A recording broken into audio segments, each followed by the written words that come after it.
Okay.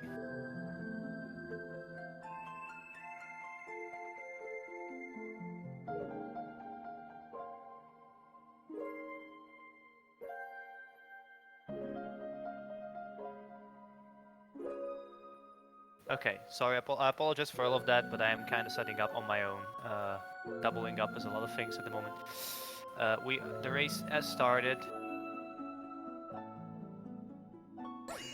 All right, we should be all up and ready to go at the moment. Let me know if there's any particular issues, because again, I've had to set up everything on my own, so we will see how well this goes. So the first segment of the game will probably go as smooth as it does. It's not particularly hard section of the game, just the whole introduction.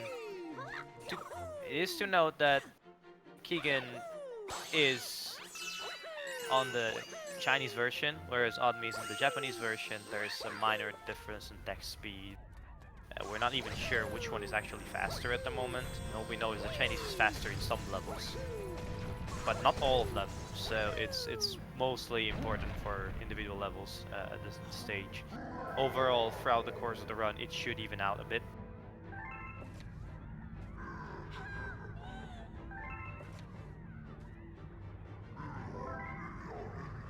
Okay.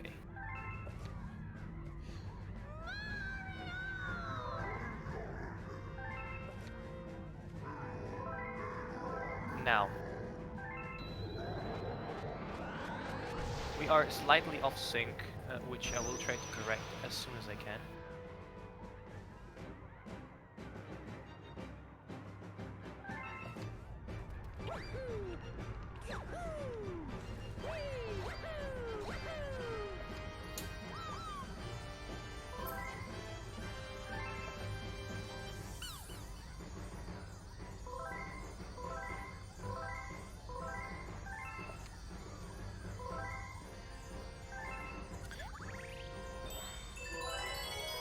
Okay.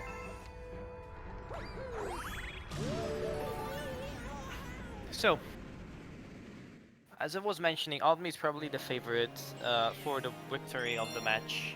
The PB difference is just shy of 10 minutes, I think. And I would need to check my leaderboards lately. I've been handling other commitments in the past week, so Galaxy 2 has kind of taken a backseat for me. But if I remember correctly, the PB difference should be just shy of 10 minutes. But it is not uncommon to see runs go very bad, very fast. Not that I'm pushing this on Odmi, but just saying that that doesn't really mean that Odmi has a victory in the bag.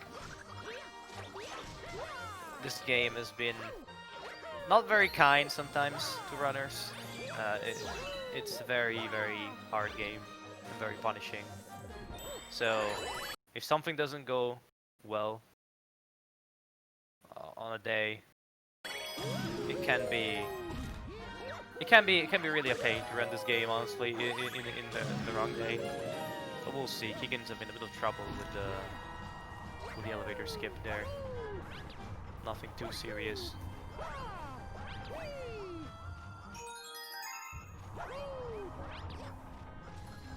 So, in this first stage, what the goal is just to get to the end and fight the boss. You see the runners collecting the comet medal to unlock the comets.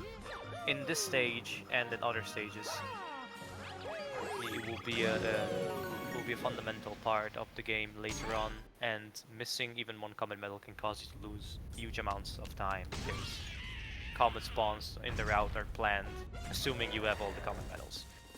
So it won't be a pleasant moment if you miss a comet medal early on in the game.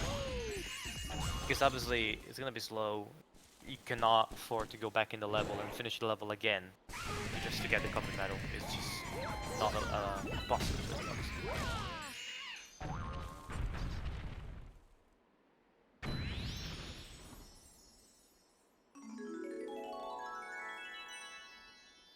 Ami wraps this up in a pretty good fashion. Honestly, the first split is looking pretty good. Not sure what the comparisons for both runners will be. Again, is already slightly on the back foot after the first stage. Pretty sure he won't be happy about a not sub 4 start, not sub 5 start.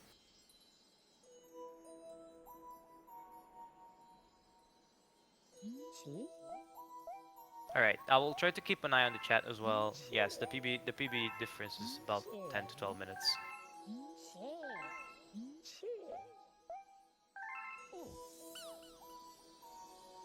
Now, the most important choice of the game is coming up for Odme, whether to say yes or that's right. Obviously you can't see that because it's Japanese, but Odme choosing yes both times. Very important. This will have knock-on effects throughout the entire route. Joking, obviously. Before somebody actually takes me seriously.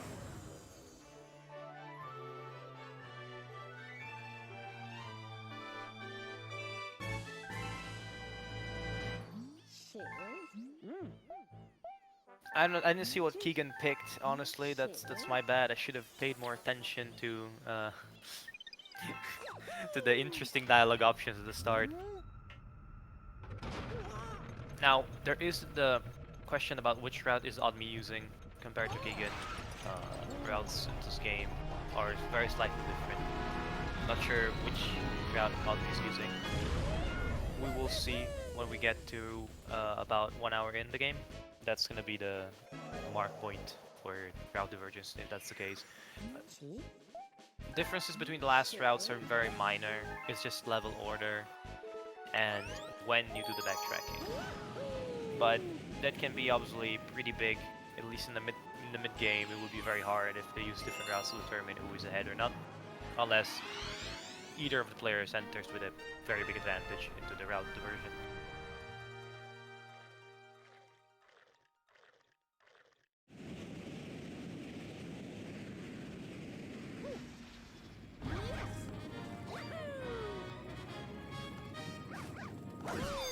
Odme waiting a bit there, a bit of a stutter step. Not sure why, maybe not confident in the spin.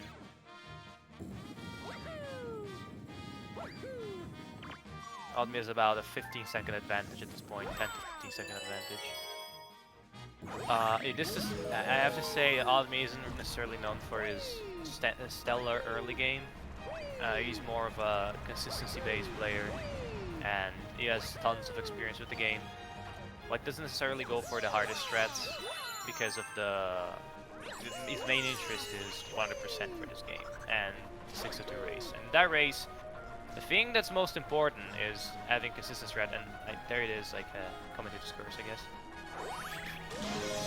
We'll see. Keegan is probably gonna go for the 80% strat, I guess. Yes. Doesn't go for the super fast cycle, but definitely saves a bit of time there on Odme.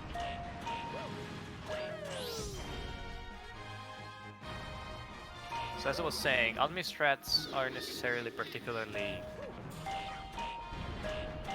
oriented towards being hyper fast, but he is very consistent on what he does. So we'll see if said consistency pays off, or Keegan will be able to use very tough strats to even the playing field.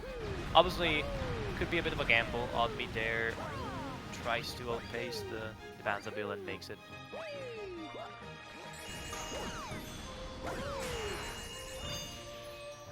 Keegan going for the safe option there.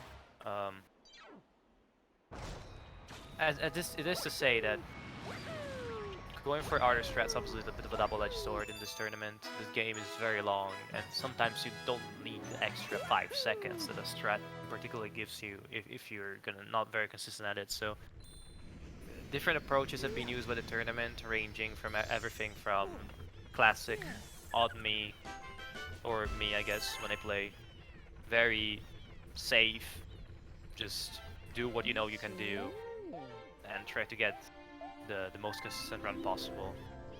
We've also seen other runners, namely a good example would be Yandema, I guess, who run yesterday on the channel. Despite is PB being 340, going for stuff like question block flutter, which we'll encounter later, which is very ambitious, but I do get it.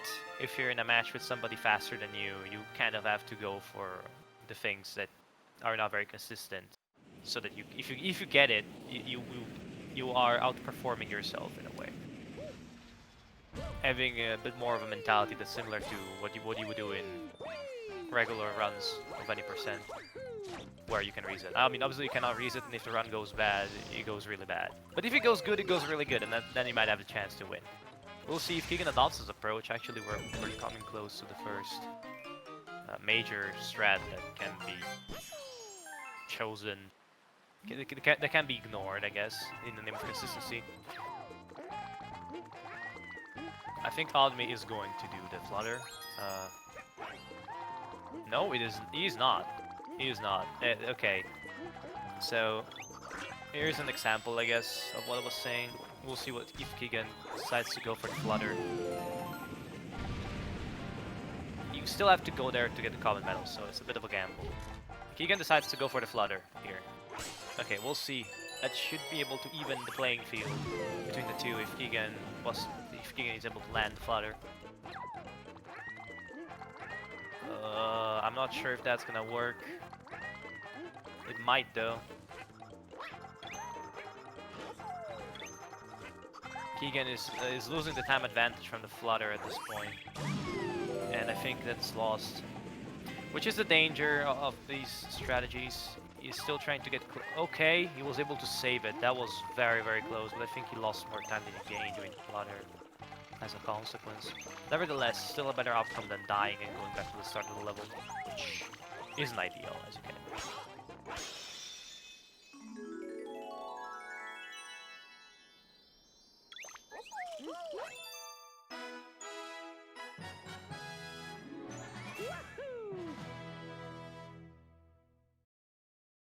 Okay, Almi confirmed that he's still using the old route, which will mean a different backtracking route, which again we will see that the runners diverge in about 1 hour, 1.5 hours since in the run, and then converge again after 2 hours and 10 minutes, I guess. 2 hours 10, 2 hours 20. I don't really have the best idea of splits again.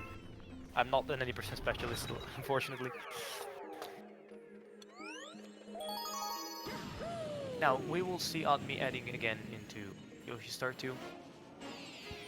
I'm not sure what that would have done to Keegan's mindset, honestly, the flutter, because that's pretty bad time loss.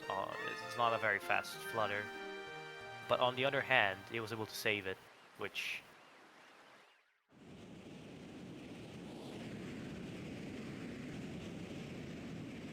Yeah, sorry, which is really impressive.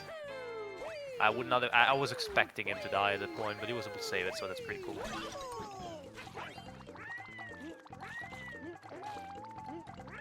Now, Admi's flutter, let's see. Angle looks okay. Okay. Makes it to the final platform.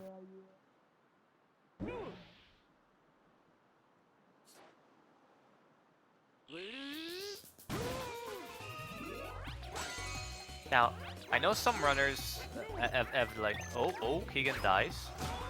I know some runners have the habit of saying it in the SpeedGaming chat, so you might be able to even ask questions to the runners, honestly. It's not something I really do that often. Keegan's angle is very open. I'm not sure if that will make it.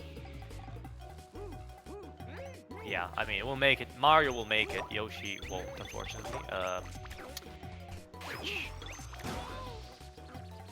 Yeah. Admi, in this situation, Admi is probably just trying again. Being consistent. The decision to not go for the Yoshi Star 1 flutter played off. Oh, and that's a miss. Again, coming to this curse. Round 2. It's not the worst miss in the world. You just lose 5 to 6 seconds to the boss cycle. Still.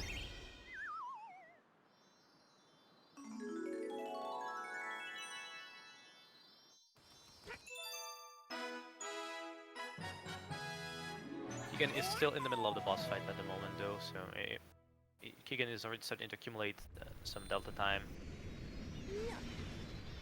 to Admi.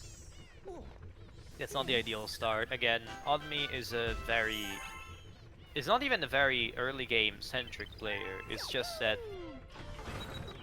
Admi runs a lot of the game in a no reset fashion and practices a lot of the game as a whole, opposed to most people's idea of a run, which is just like play World 1 or play the early game, hoping that it will go well, and then go to the late game. So you have that Oddme's natural decision making on how to practice the game affects where he's strong and where he's weak. So this preference in a way for the late game compared to other runners means that if you want to beat Oddme, you kind of need to at least keep up through the early game. And probably that's not what Keegan wanted to see. Both the death and the flutter miss at the start. Miss on backwards, I guess. You don't want to give that early advantage to Oddme. He might just run away with it.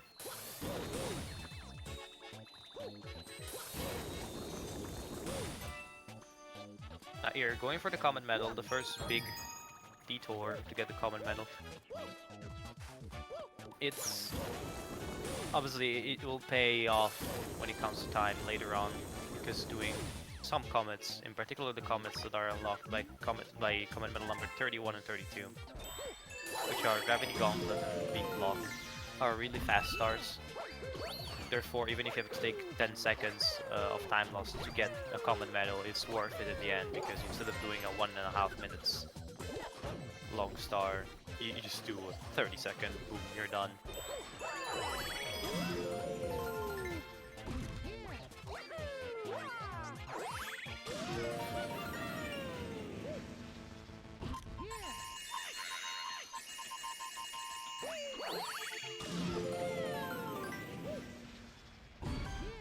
Now, welcome to Super Mario Sunshine, home of RNG. This is, at least a lot of people have named the split SMS as a joke to RNG. We will see how lucky Oddme is here. There's elements of RNG in this boss fight on multiple occasions, like which direction the boss will jump, in which Oddme was lucky, and how many times he will jump if you're not able to get in. Or it's like speed seconds or robot. So right now Oddme has been very lucky. He has guessed the direction right here. That guess was not right. No. He is waiting. Only 4 bounces. It was a pretty good boss fight all in all. Could have gone much more horribly.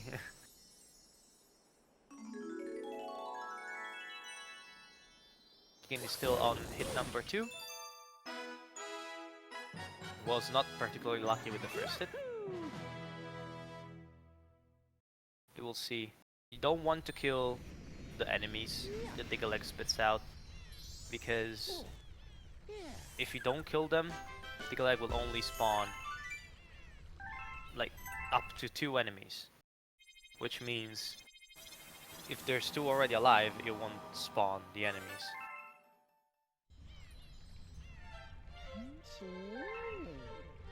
And that's obviously a pretty decent time save. I'd say Oddme's fight went a bit better. Keegan's movement looks like it's been a bit better throughout the levels, so that kind of evens out.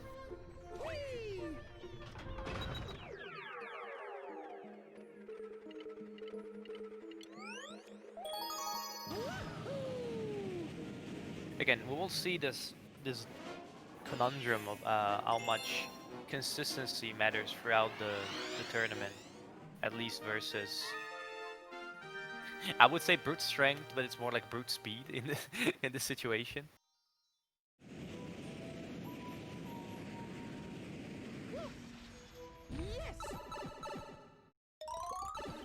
Now, both runners will be heading into right side down. This is a super technical level, which feels great to play, I can tell you. And Oddme seems to have a pretty interesting Starbase strat there that I've never seen before, but that's pretty cool. Might appropriate the strat later on.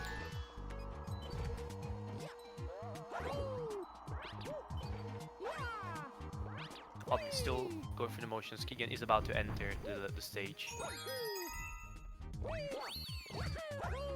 Now, this box section, again, is under very big risk versus reward section.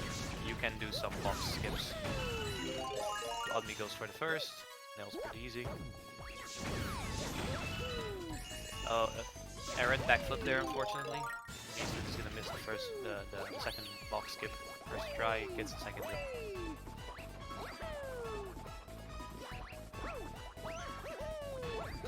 And the rest looks pretty neat.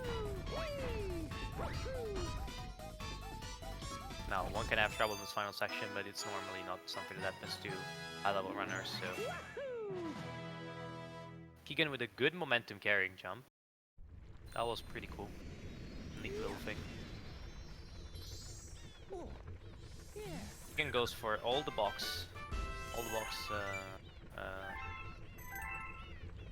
Disperse all the boxes there. Go for safety.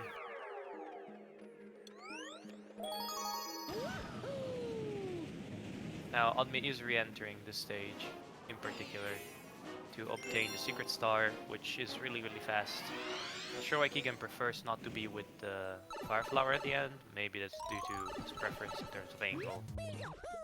But either way, it ends up working pretty decently.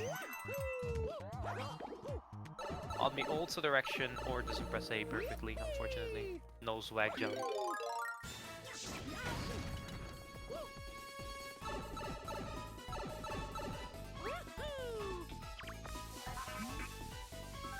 Now, this level's objective is just to kill all the boxes, which, again, not a particularly hard objective.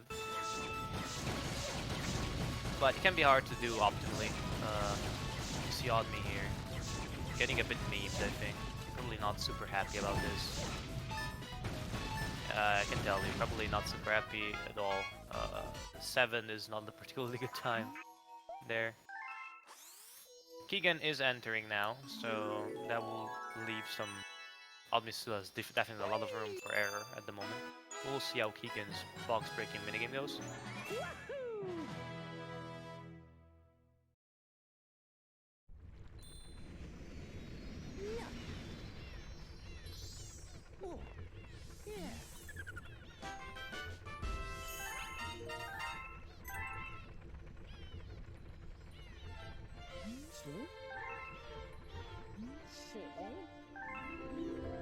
And it's not much better. Probably both players won't be too happy about the results of that star, but there's worse levels to mess up, honestly. It's even that's like, as I said, a good time there would be like 13, I think. Very good time. 13 or 14. So missing 5 or 6 seconds there is not the end of the world. I'll take missing box burn over taking the death in the right side down one every day of the week.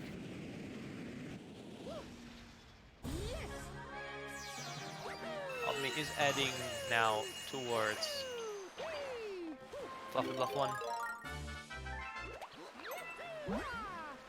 Want to preserve 2 clouds on this tree just to be able to realize the skip now, which allows you to get to the end of the level.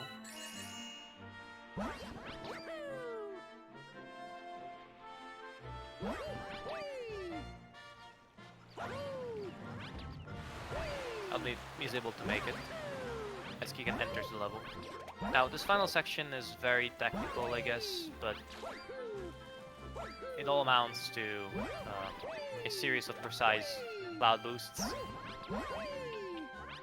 which just consists in the creation of a cloud under your feet, right before you do a long jump, which allows you to transfer the momentum from the cloud creation into the long jump and boosting the jump to a fairly decent height. Oddme keeps this alpha level advantage for now, which is respectable out of World 1. Again, it's very important to know strengths and weak points of every player. Oddme definitely has a preference for early game, for late game stuff, so we will see how that comes into play.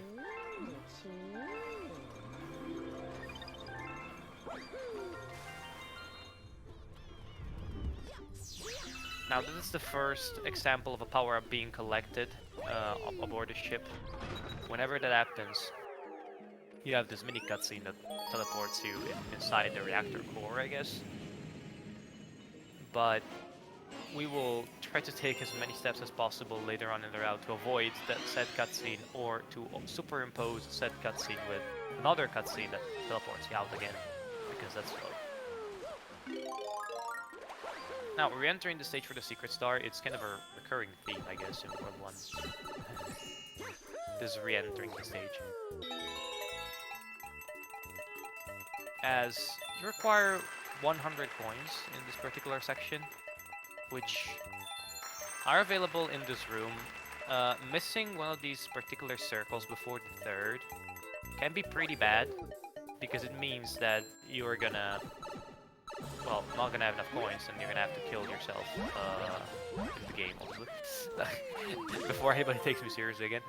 I get taken seriously way too often. So yeah, you would have to die in the game and come and enter the pipe again, collect the coins, which can be very annoying, especially because it feels like one of these stupid mistakes that happen every now and then, and you're like, oh, come on. Luckily, neither player so far seems to be having trouble with it. We'll see Keegan now. Okay. Keegan's going for the new order for the coins. As you guys have seen, like the last 40 are not really a problem generally. Now this stage feels particularly long, but thanks to the fact that if you've already entered the stage, you will see other cutscenes. This stage ends up being convenient because you don't have to watch cutscenes again when you enter the stage.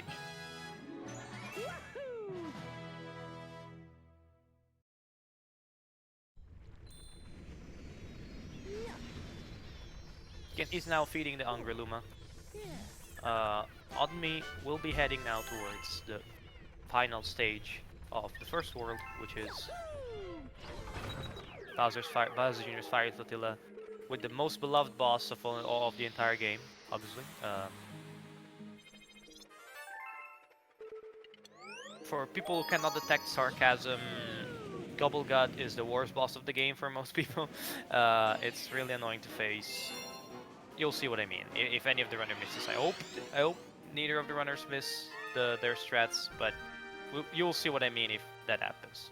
If any of the runner misses.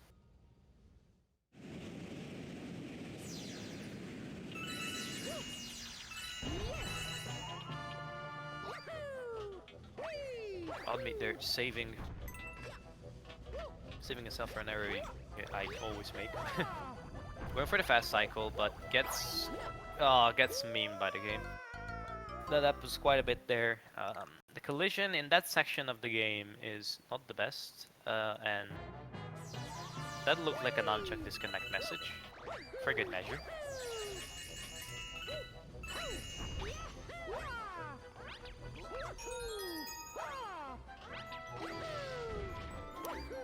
Well, this gives Keegan a slight chance to catch up. Unfortunately for Keegan, and fortunately for Odmi, a death there is not really super costly.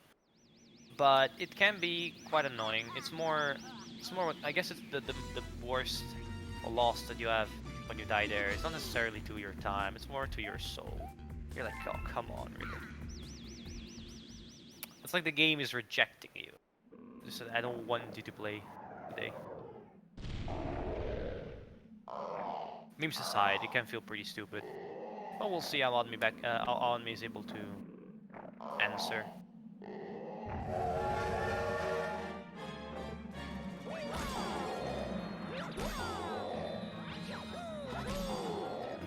Good first hits on Gobblegut.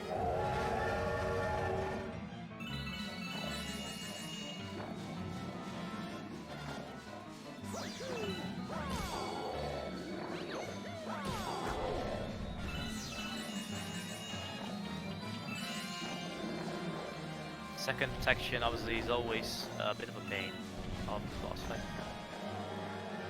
Fortunately, proudly there is a miss there. We'll try to get the second hit done. Okay. Keegan is done with the first part. If Keegan is able to land the second part of the boss fight, that will definitely grant him quite a decent way to fight back a bit. Oh, he gets the first hit to that strat. I've seen Keegan do this particular strategy multiple times. I don't understand what's the purpose of the triple jump hit. But this boss fight is, as I mentioned, very annoying, so whatever works for you can be already a valid decision, even if it's slightly slower than the optimal strat. Because you want to be consistent here. If you make a mistake and you start losing time, you can easily lose half a minute in this fight. So, fortunately, I'll admit a bit of trouble. Keegan looks like was able to get through without too many problems, and as such recover a bit of time, which I think I'll be happy about. Obviously, in this situation, you want to stick as close to Admi as possible. You know your PB is worse, you know you are the underdog, so you need to be in the position to be able to exploit any mistakes that Admi makes.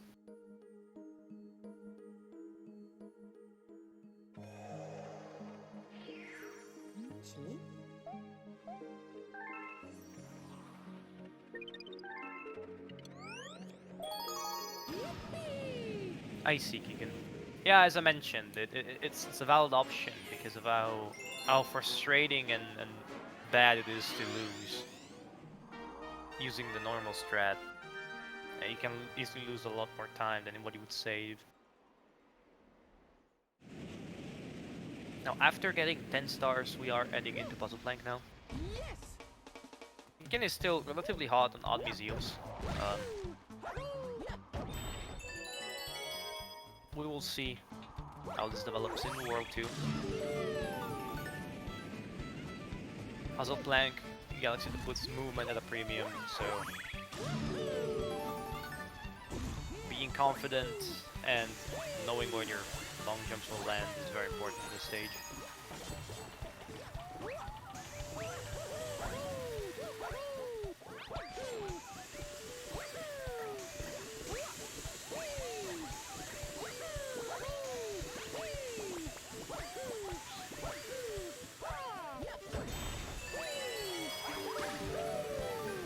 On this playthrough, looking pretty cool, honestly.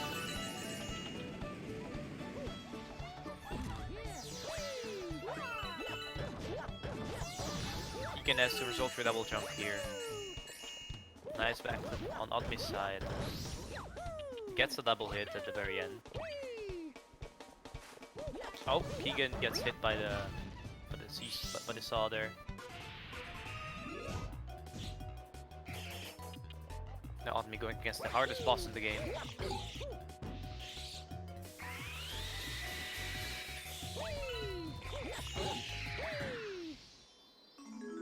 As you can see, an extremely hard boss fight.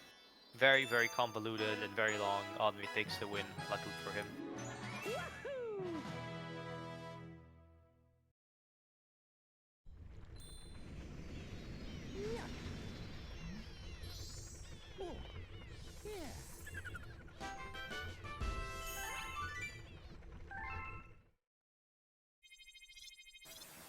Keegan, meanwhile, is committing a double bug murder, still. And wraps it up.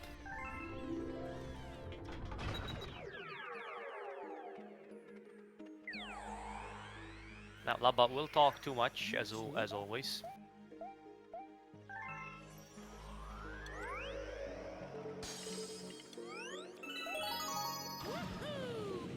Right before heading to Hytale Falls. Hytale Falls has a bit of a reputation for a hard world. It is more the case in other categories, I guess, than any percent. Hytale Falls is not particularly bad.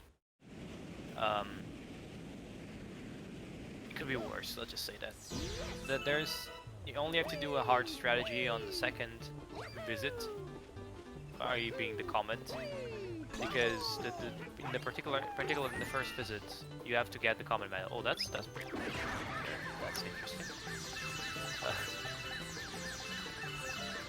and yeah, as I was mentioning, the first visit ends up being relatively easy just because you need to collect common medal.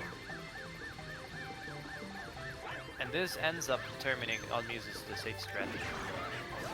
This ends up determining the fact that you have to go through a section that's not particularly hard just to get the common medal, which normally you wouldn't want to do in other categories, which again makes the other categories such as green stars not very pleasant when it comes to running in high falls. Luckily for both runners now, they can do the easy flutter here. Like, legitimately, if you ever start running this game, this is the first flutter you should ever run. It has lots of leeway. He's relatively easy. And there, collects it. Okay, that wraps up a pretty decent playthrough of Ito Falls.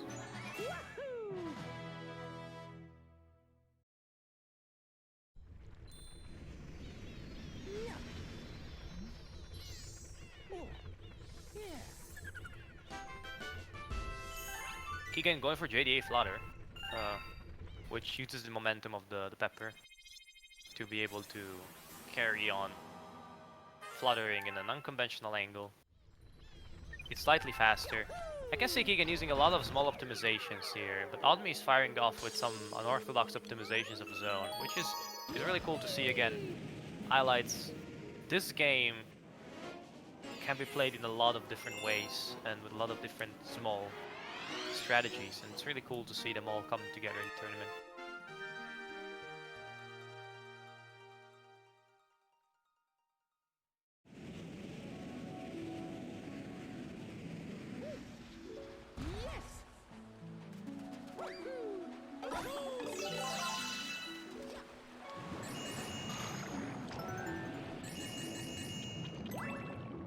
Now, heading to Cosmic Cove, this level is pretty relaxing, I guess. After the start of World 1, Ito Falls, you just have this level where you have to swim. They will collect 15, ideally, coins. Oddme is not having a particularly fun time with it, as far as I can see. And he gets hit, which is not good.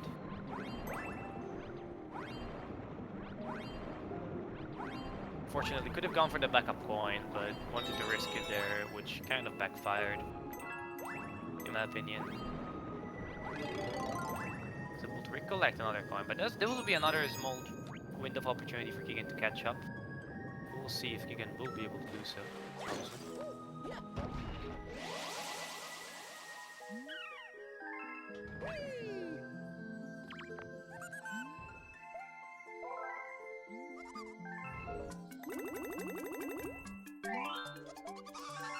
Keegan doesn't go for the extra coin here.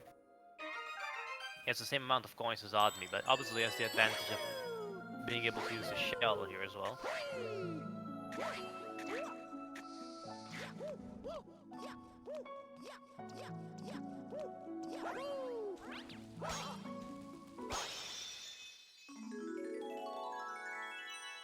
So we will see.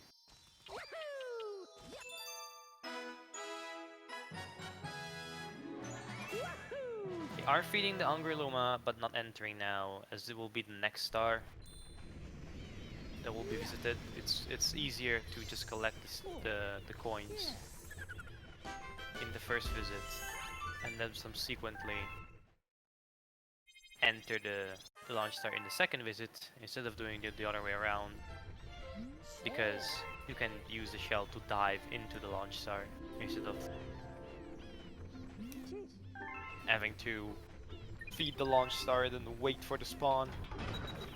It obviously isn't ideal, so here's the reason for the ordering. Now, both runners have to be careful because you don't want to enter Cosmic Cove 2 now.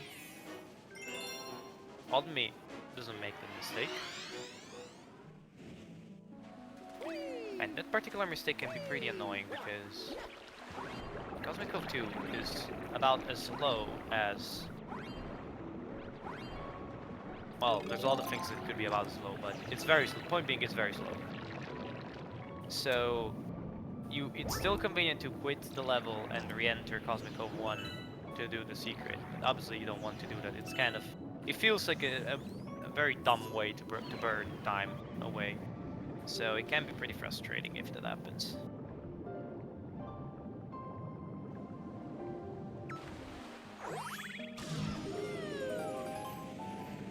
Can happen if you get carried away. Now Keegan is collecting the star bits now. We haven't mentioned it, but star bits will be used in the overworld map to unlock more levels. The runners prefer to use the bank code method over the actual old-fashioned collecting star bits, because obviously collecting star bits is slow, one. And two, even if you collect the ones that are on the way, you get a very nice little text box at the end of the level, which means that you lose time by reading the text box and mashing to get rid of it. So runners just get the bank toad, keep 9k in the bank toad, and just use that. It's still much faster than collecting star bits throughout the run. And Keegan does this before doing Cosmic Cove Secret. Normally, that would be done before doing, like now, in case of Oddme. Apparently Oddme just walks into the Angreluma and then goes to the star bits. To the bank toad. The runners should withdraw about 4.8k star bits. You can withdraw a bit more if you want to be safe. Any less and you start running into problems.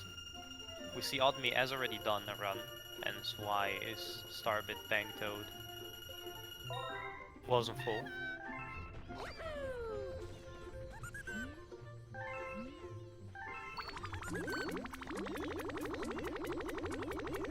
And as Keegan wraps up this final section of Cosmic Cove 1, Oddme will head straight into Honeybloom for Honeybloom's secret. Very fast star. Not much to say in that situation. There's one movement section that can be pretty finicky, and that's the first. That's the jump off of the swing, but we will see.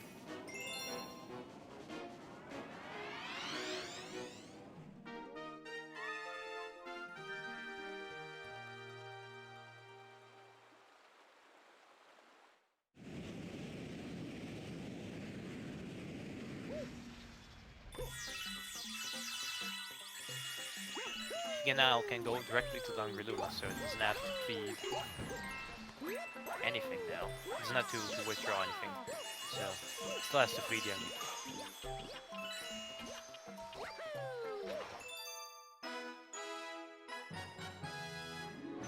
Oddme executes a pretty decent Honeybloom secret. Keegan is able to withdraw enough star bits, and Keegan is behind by the entirety of Honeybloom secret basically, which is not much, as you might have just seen. It's a pretty short star.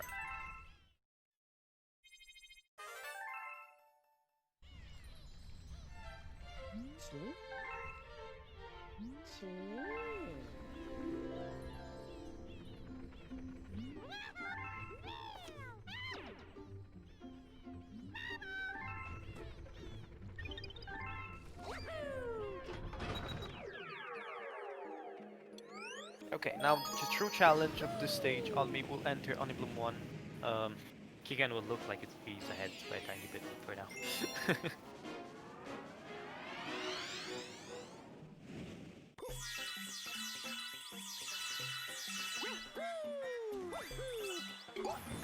Now, Honeybloom 1 is a very treacherous stage. It's barely short enough to be in the route, considering all the advantages it has with already going into Honeybloom secret. But it requires collection of this comet metal, which can be pretty tough. Oddme now makes the jump, stuns the enemy for safety. It's also worth to mention that both runners now have the mail build available, which means they will be able to complete challenge stars every now and then.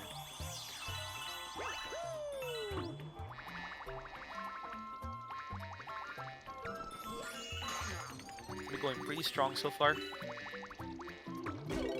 Gets the precise bounce there, which is convenient to get rid of the bee mushroom. As you can imagine, the bee mushroom impeding long jumps is not good for speedrunning. Oddly collects the bee mushroom there, although preferable to do that later when you're forced to.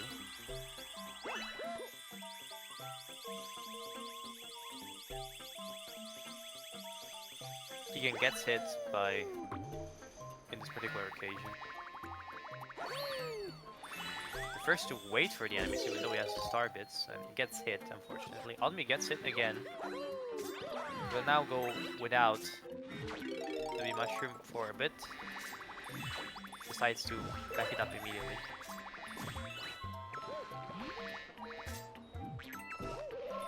Now this section of the level is a weird situation because if I remember my math correctly, it's not worth to lose the bee power up. But if you do, it's worth going on without it as much as you can. Now Odmi still has some star bits, decides to get rid of them all before ending the level. A bit drastic, could have kept some, but alas, that's his decision. Keegan enters the final section of the level now. You'll see Keegan grab a bee mushroom that's hidden normally. You can only get it if you're a normal Mario here, because you break that particular berry.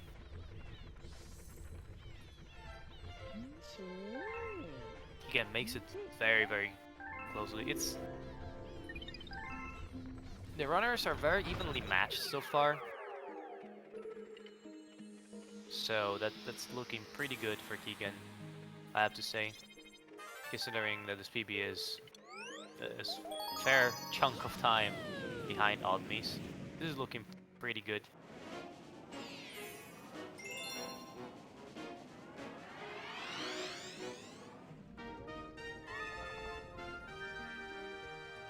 Odmi has entered right now Level Air, which is the first proper Bowser stage. With Keegan not far behind though, crucially.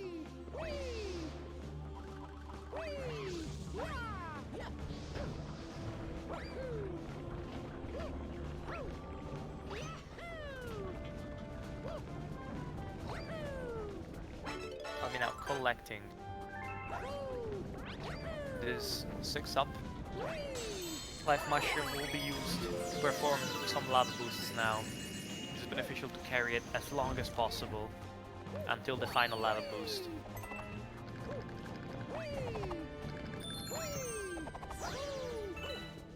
Almid doesn't get the Phantom Ledge Grab. You can get a Phantom Ledge Grab there, which just gives you the Ledge Grab animation, but there's nothing to grab, obviously. Goes for the safe strat here. Which again, I mentioned multiple times, Odmi is the embodiment of better safe than sorry when it comes to speedrunning, so understandable. Well, that might be a bit ambitious. It ends up being okay, but not a bit scary. Catching the checkpoint, although that's not totally not necessary technically. But you do want some backup right here, in case the strat fails. I'm already moving on with 5 HP is better than most people. He's able to nail it, no problem whatsoever.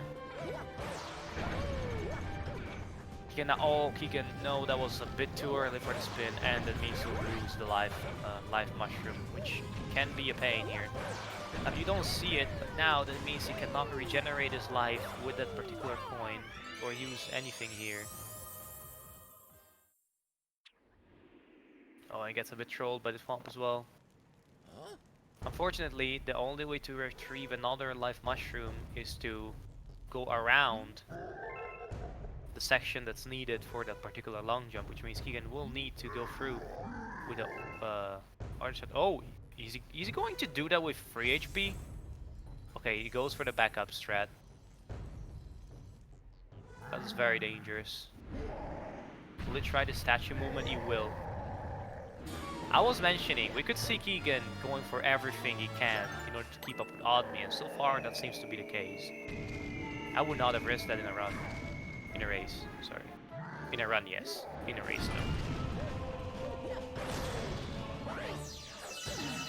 Keegan able to mitigate the time loss this way. Now, fighting Bowser. Both players right now. The first Bowser fight is a piece of cake.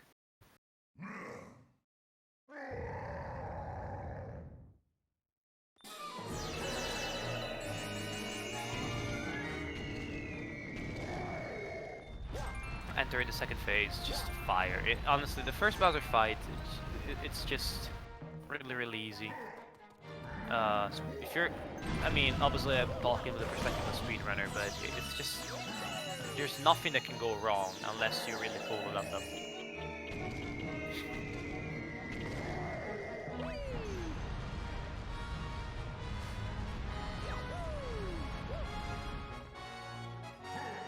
Not sure Keegan if flexing the 1 HP strat is good in a race. I would collect a coin if I was you.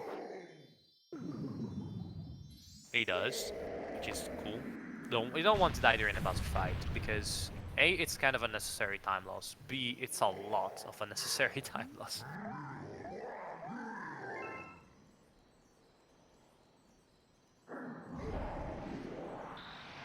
So Oddme should wrap up World 2 with a time of 52 or thereabout.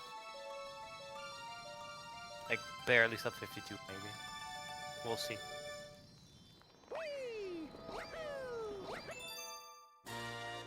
It should be barely sub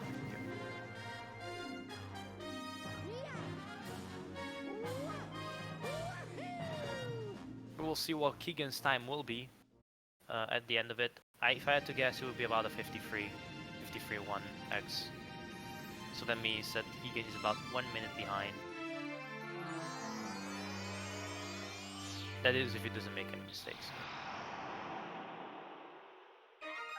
Maybe even better than. I thought he still had 2 hits, but there's still one. There was still one.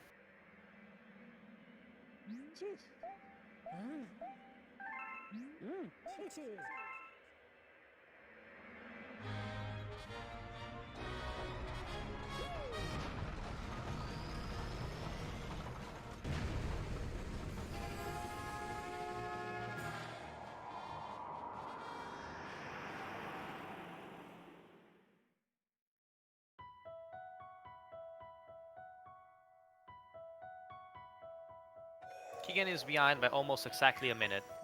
Just barely above a minute.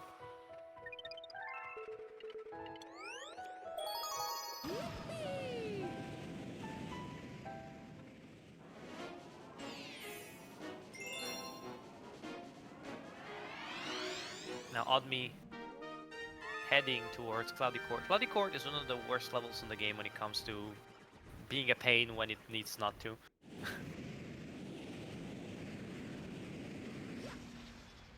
It tends to be very... It does a penchant for ruining your run when everything is going well, at least for me. It is a very specifically hard level, as in it contains a lot of level-specific knowledge that you need to have in order to make stuff work. Oddme there, being a bit memed, has to resort to the Cloud Break.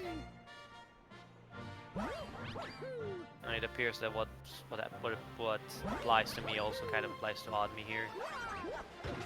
Oh, that was very risky. That was extremely risky with the Octumba there. Oddme is able to save it a bit. So Oddme is able to skirt by, but that was not particularly clean. So I'm afraid we will not be too happy about it.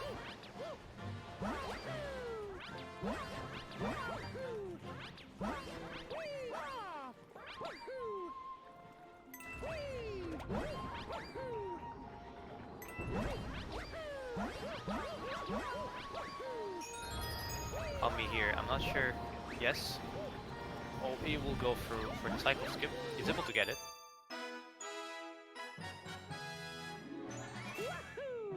Keegan, I know for a fact Keegan was practicing this level because I was watching him practice this level, so we'll see if this will help Keegan in any way. He's able to dodge the Tumba there, which is crucial for a good play for this level.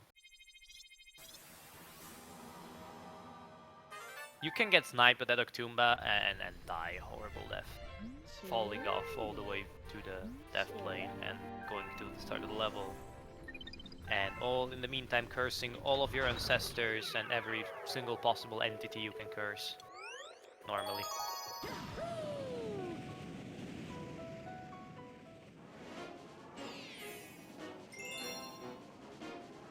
Keegan is also going for the cycle skip here. It looks very clean. That homing ground pound was very risky. Now another strat in the way of both our players will be the cycle skip here. It should be in the bag, but you never know. Again, World 3 is not a particularly hard world, I guess. As in, there's a lot of level-specific strategies that can be hard to learn, but it comes to a point where you're just thinking, okay, I know this stuff, but it will fight back. It will fight back, and sometimes it's kind of annoying when you think, okay, I have this thing nailed, and then it just doesn't work. Can be pretty annoying.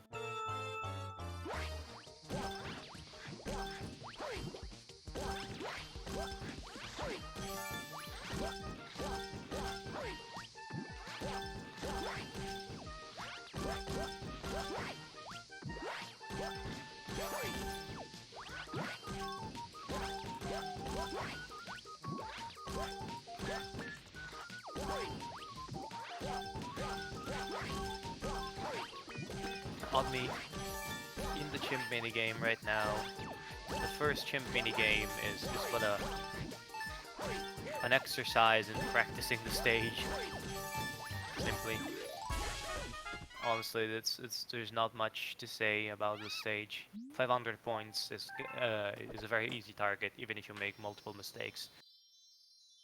So you would have to play really atrociously to not go through this level.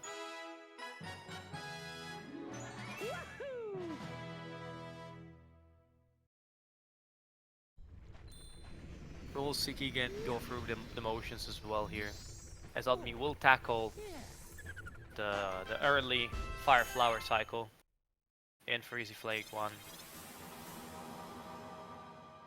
which is the true obstacle in the stage.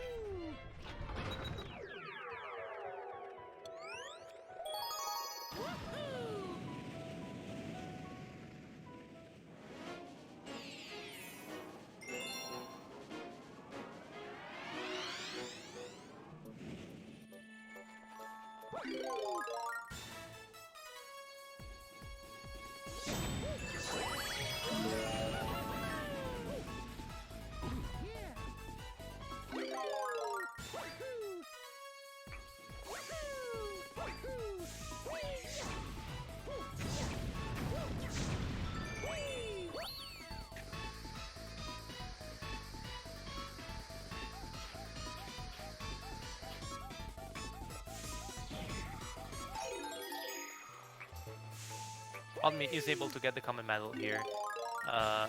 You have seen this particular cycle can be unforgiving.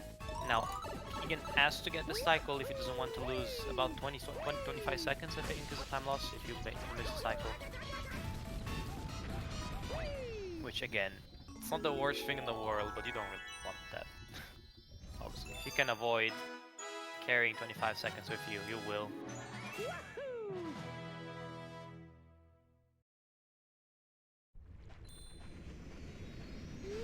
I mean, wraps it up pretty nicely. And then we'll go to Ontials, which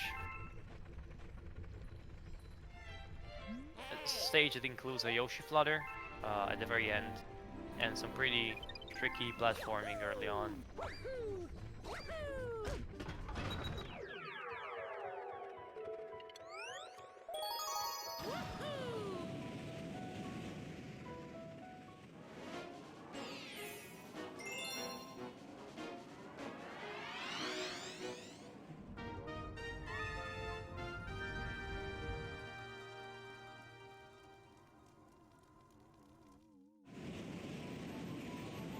Keegan is also able to wrap this up, create the common medal,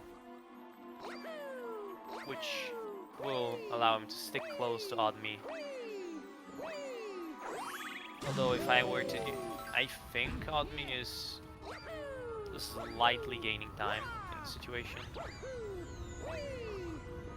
Going for this cycle here.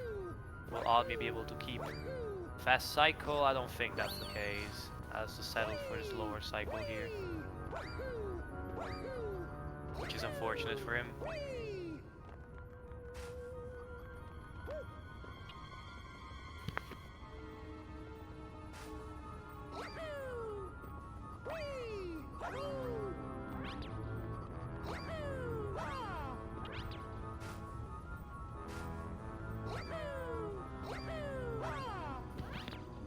Okay.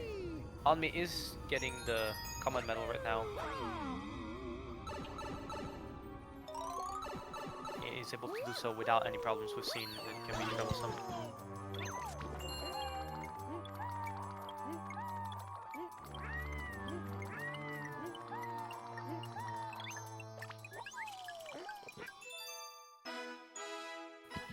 Okay.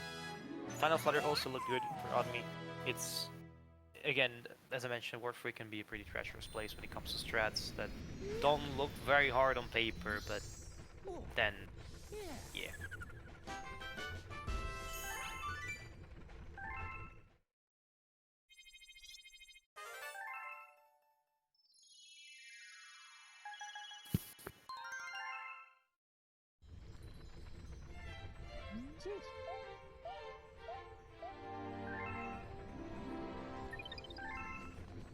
Oh, pretty unfortunate moment there for Keegan. He was rushed a bit by the hits that he took in this earlier in the stage. Obviously, you are on the timer, on a global timer for these platforms until this point, and if you are not able to be fast enough, you can miss the cycle or be late on the cycle, which puts an element of hurry in here. And again here, Keegan just was a bit too ambitious on the turnaround. Pretty sure he won't be too happy about that.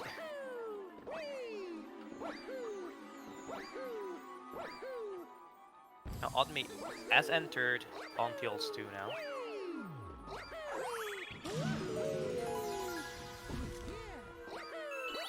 Which is long jump central.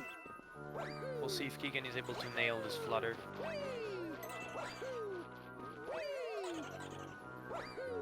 That looked pretty confident, so nice execution there.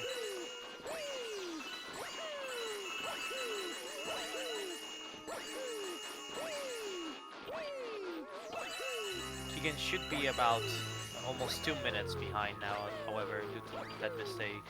So Oddme is starting to build the lead after 1 hour.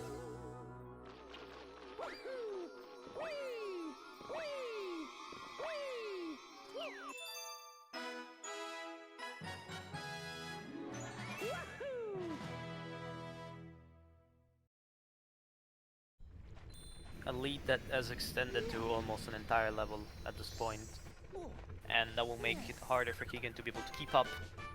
Especially, as I mentioned, we're getting... The more we go into the game, normally the more Oddme is like, alright, sure, I'll flex my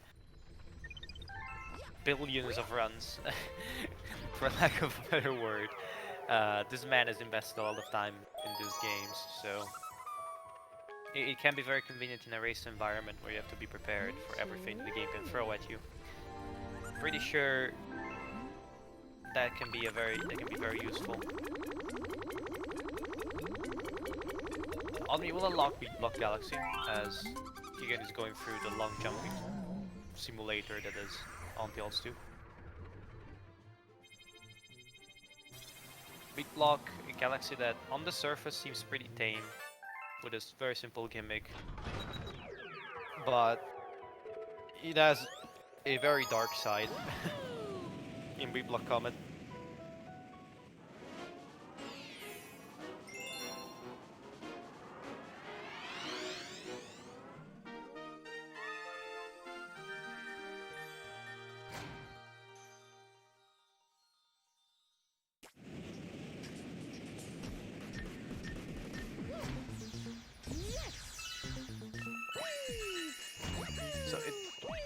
This gimmick is particularly simple, at least if you're a speedrunner.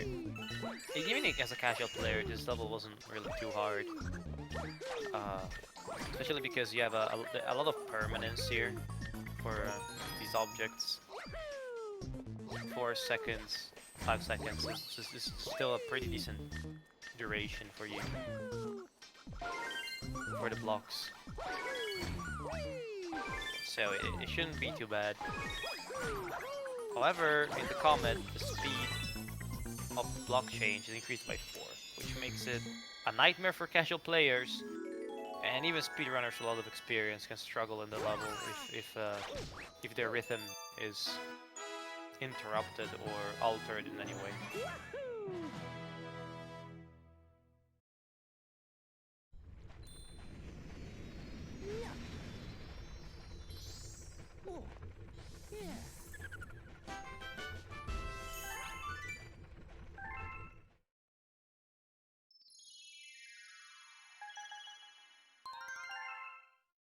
Now, if I am not mistaken, this is the time where Odmi will start its backtracking.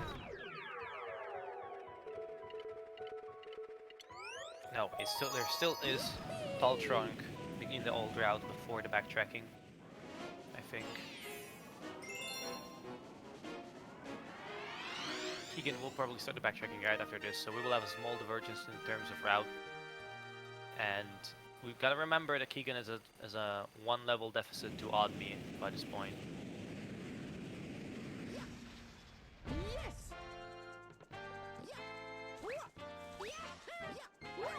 Opting for a slightly different strategy.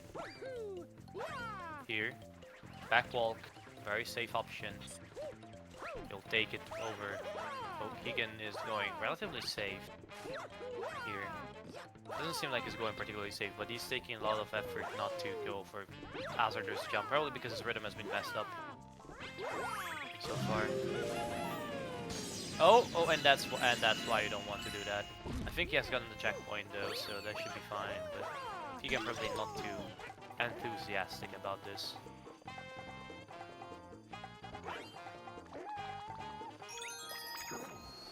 I'll be going through the motions here in Tall Trunk.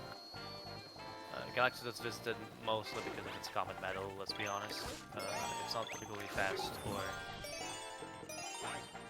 offers much.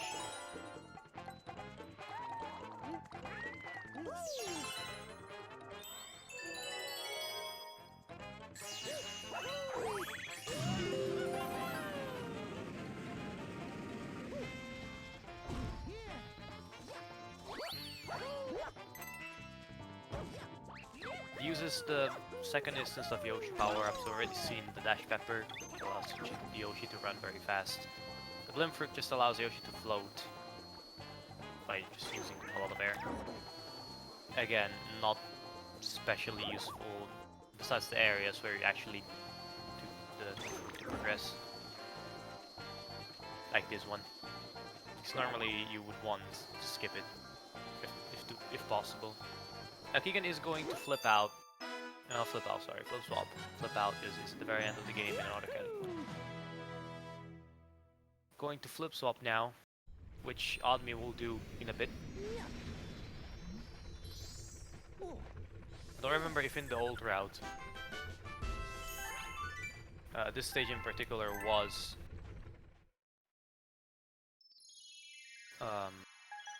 it should be the last stage that's done before the end of the cleanup.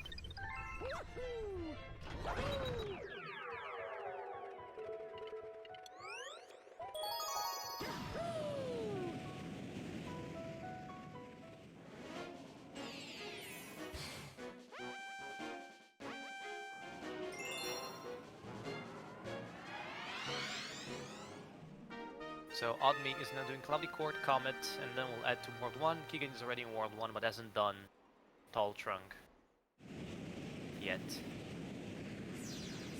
It is in the route still, but it will be done later, so this will make it a bit harder to understand who is ahead and behind.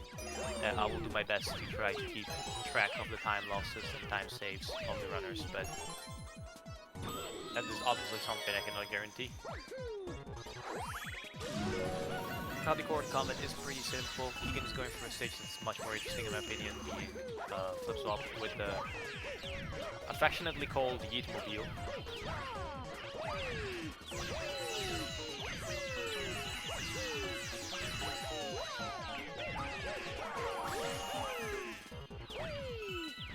That being a very similar trick in concept to the Cloud Boost with the Cloud Flower.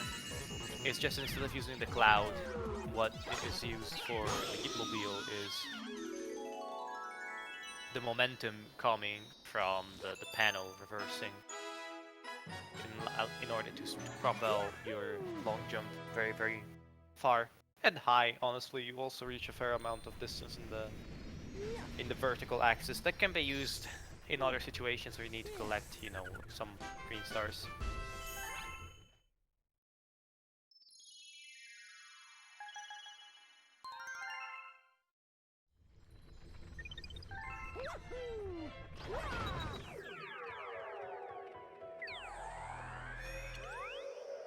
Now we see the start of the backtracking for Oddme, going to Puzzle Blank actually.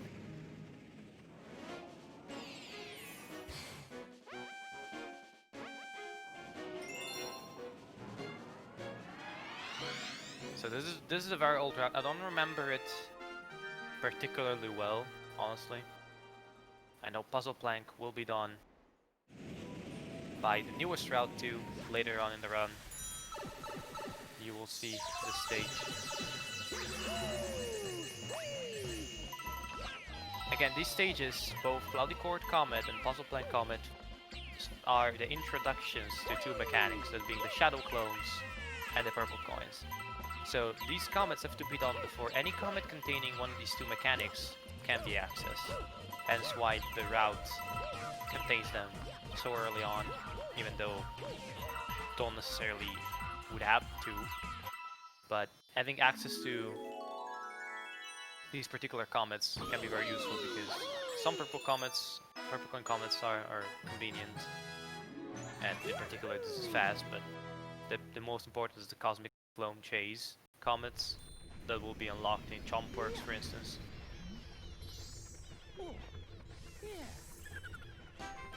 Keegan, in the meantime, has been murdering a lot of Spinies. It's a very, very fast comet, obviously, so, and it's the reason. You see most comets tend to be relatively fast stages, justifying our detours to collect the comets. And comet medals as an extension.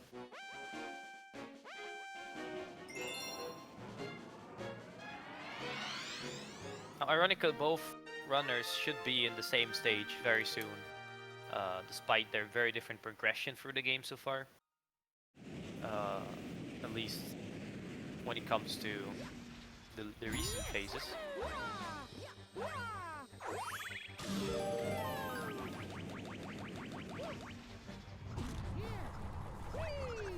Don't just keep in mind that Keegan is still more behind by more than the amount of time that this would suggest, simply due to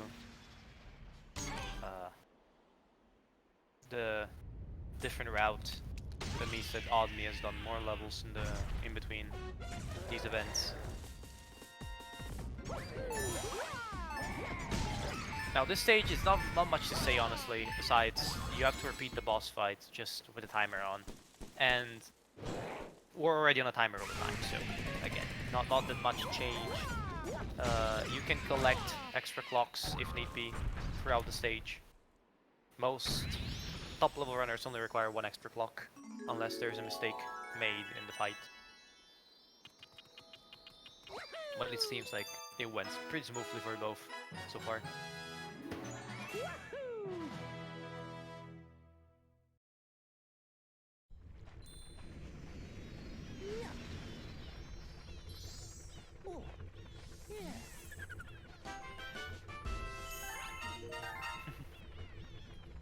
Okay, I think I've answered the who is winning question already.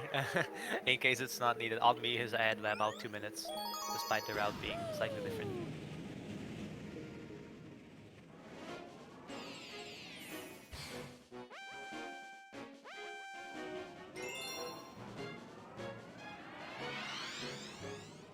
And since somebody has asked it, I will put the link to it.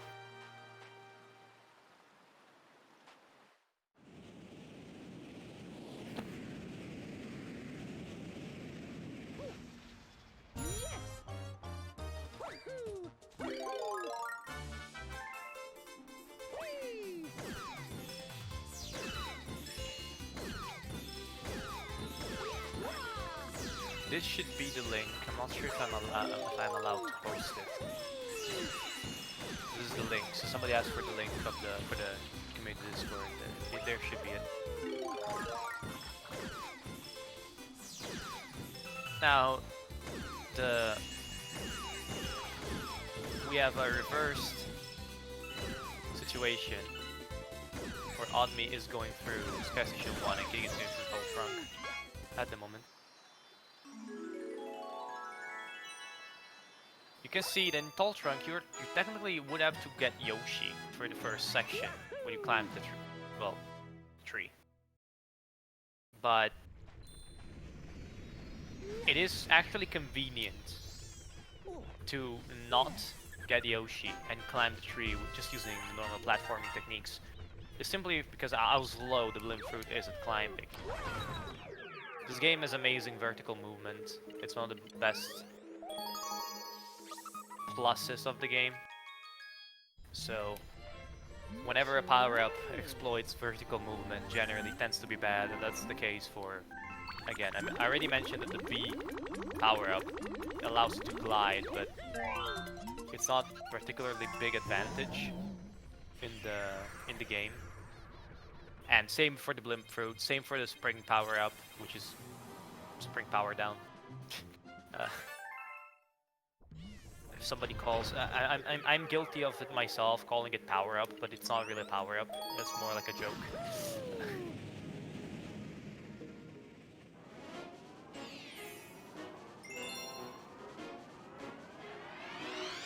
Is wrapping up Tall Trunk now.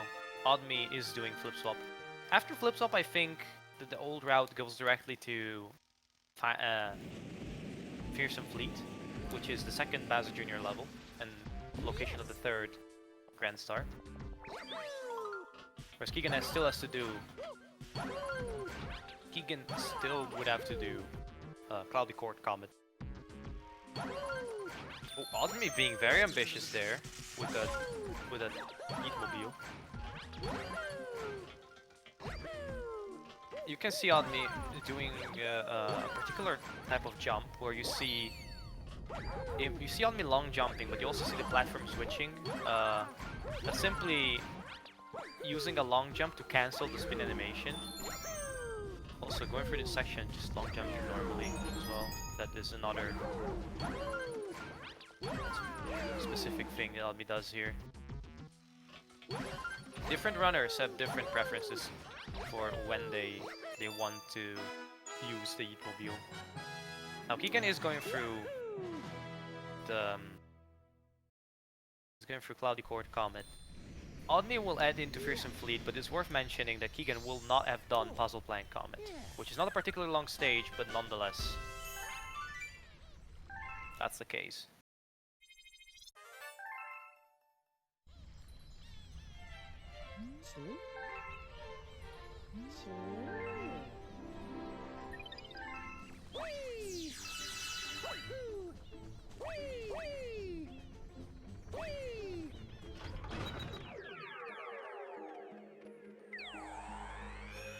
Now, Oddme is moving to World Free. As I was mentioning, it will go into Fearsome Fleet. So will Keegan after Cloudy Court comments.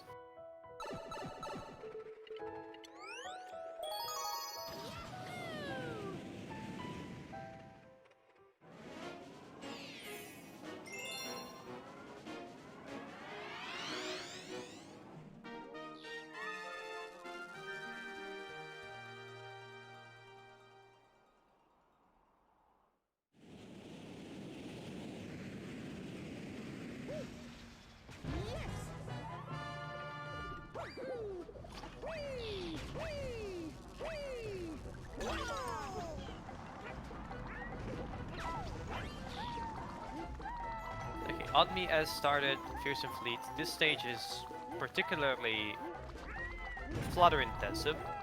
Odmi looks like he's not going for QBF. Either that or he's not going for the move strat. If that's the case, this is a very safe. Oh, the Odmi is going extremely safe here. Which I can agree with. You don't want to start messing up this level. It can hurt you a lot. Mentally, I mean. Obviously, physically, the only way you can hurt yourself after messing this level is that you get so pissed you start bashing your head with a Wiimote. Something that I don't recommend. Ami goes for the over-the-top strategy, or not. Oh, that's not convenient. I'm not sure if that was improv or not. If that was improv, kudos to Ami for saving that.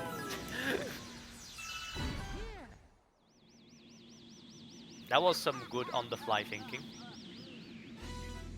Again, I'll remind you all every now and then that Keegan is 1 star behind, even though they are in the same level.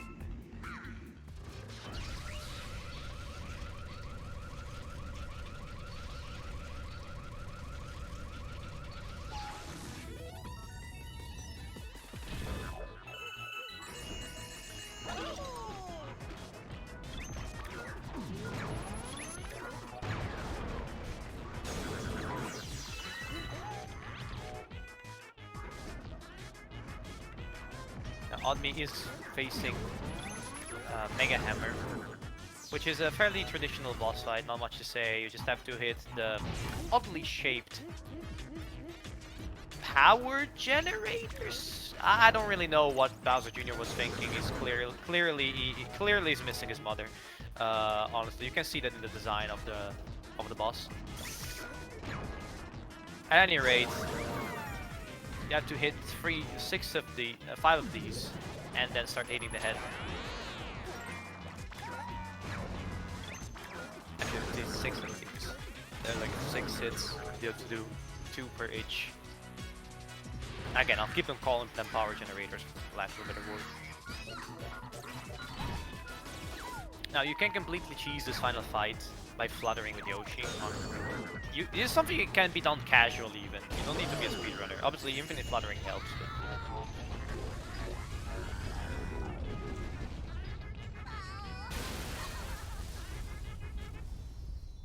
Also, I think I missed a mistake by Keegan here. I think he went for QBF, but missed the QBF. Because there's no other way or reason for Keegan to restart and not get the checkpoint. Keegan here getting a bit blocked by the QBF block, ironically. Probably not having the best of times with it.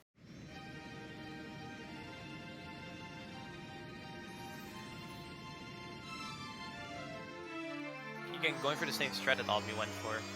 It can be beneficial to go over it because, yeah, it's just more easy and convenient.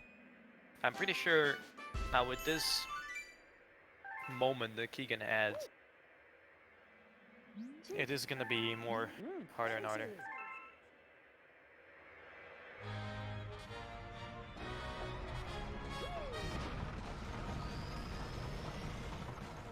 Mic is a bit low. Is there any way I can raise the volume? I cannot raise the volume, but what I can do is...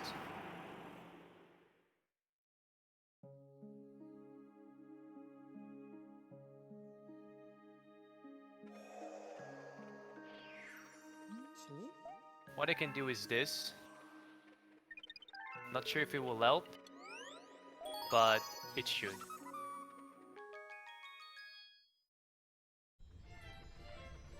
Okay, good.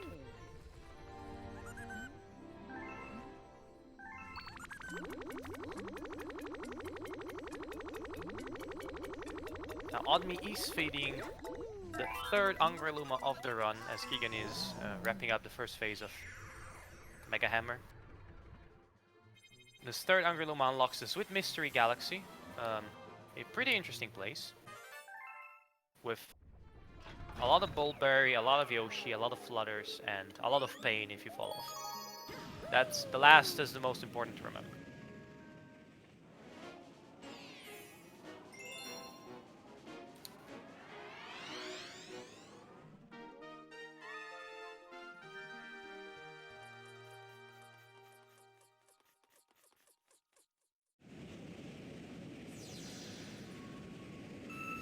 Now, speedrunning wise, this level has a lot to offer, and regularly we'll see you touch the ground in very few spots. Odmi decides to sack the Flutter.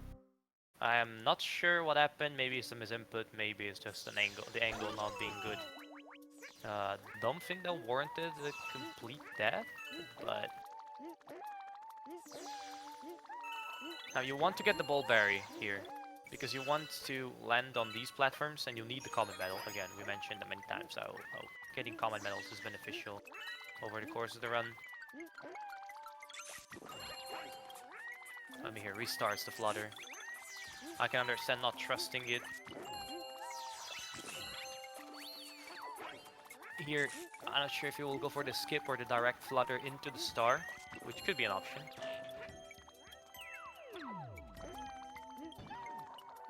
Suzuki's going for a safe strat here. It's a bit different from what I've seen others do. That was close. But he's able to make it. Keegan, in the meantime, has wrapped up Mega Hammer and is going to enter Sweet Mystery as well.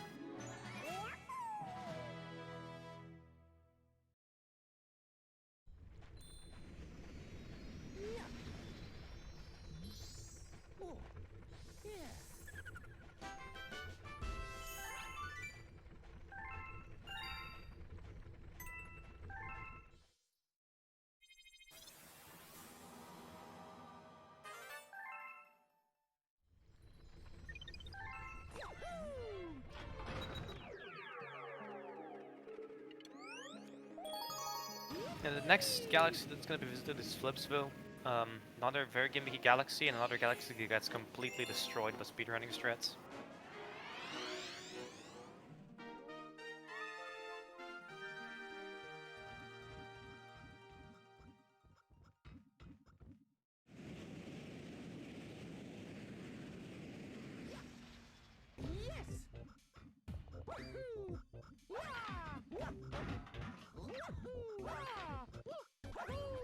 As you can see, very little of the galaxy is actually explored. It's the case of getting to the Comet Medal, which is conveniently positioned to do this long jump. A Death Plane isn't active there, which is the reason why this can be done. Now, Odmi will want to get on top of that roof, but is trolled a bit by the game, so we'll have to retry. I will have to retry again! You don't want to get the 6 up because it's slow.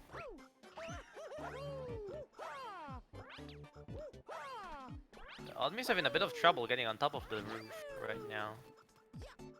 And I'm not exactly sure why, but that's the case. Okay. Gets in position for the skip. Uses the momentum from the roof. Able to slide off. You want to miss for the fastest version of the skip, the UFO mushroom ship, whatever. Odmi doesn't mash Z in that particular occasion, which makes the run invalid, so Keegan already has the win, provided it does. We will see, but that's a fatal mistake from Odmi. I hope he will re-enter the level to do it. Or at least mashes Z later on in the boss fight. Not mashing Z is a crime here, so really unfortunate for Odmi, but it appears we're gonna have to wrap up the run. Keegan will have the win as long as he's able to do so.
So Keegan now will have the opportunity to win the race immediately just by mashing Z here.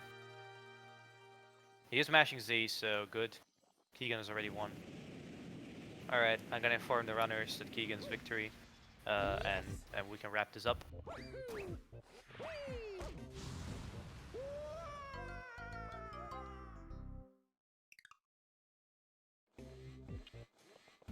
Okay, Oddme is having a bit of trouble now with Flipsville 2.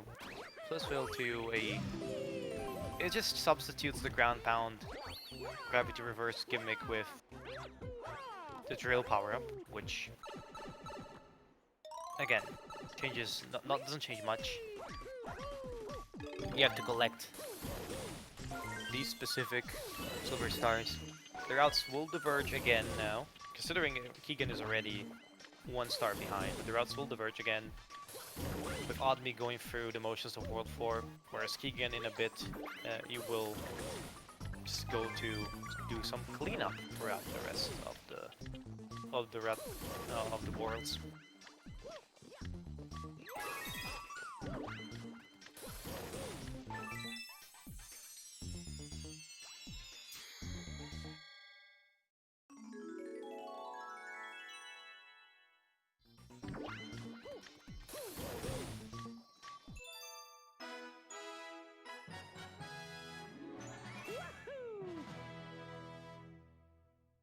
Oddme goes for the motions here. Not much to say about Flipsville 2. There is the variant level, that being Flipsville Comet, that embraces a very similar concept, but you have to collect 100 purple coins throughout the level, which will be done by both runners really soon. For now, Oddme will go to Sweet Mystery Comet.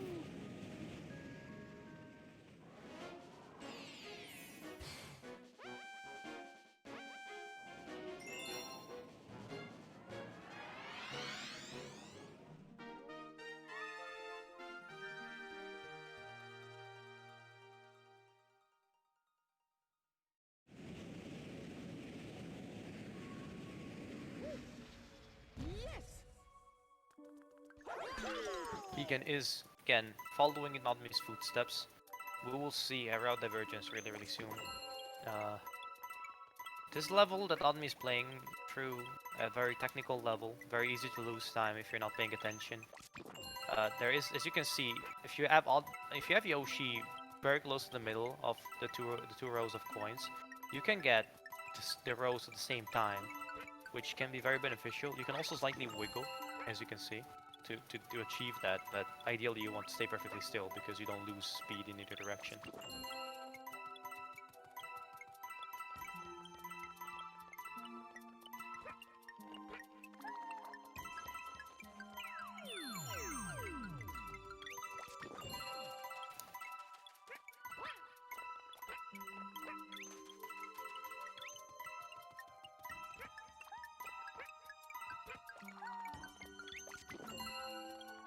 You can see Oddme having a bit of trouble in the final section, but besides that, looking relatively clean. Keegan is heading into Chomp Works, as you can see. He's skipping the comets for now, and opting to do the part of the second section of World 4 right now. This new route variation. Shoutouts to JDA for route in this game, by the way. Absolutely lovely fellow. Spending way too much time routing this game, but I can relate considering I route the sister game that Nintendo hasn't forgotten about.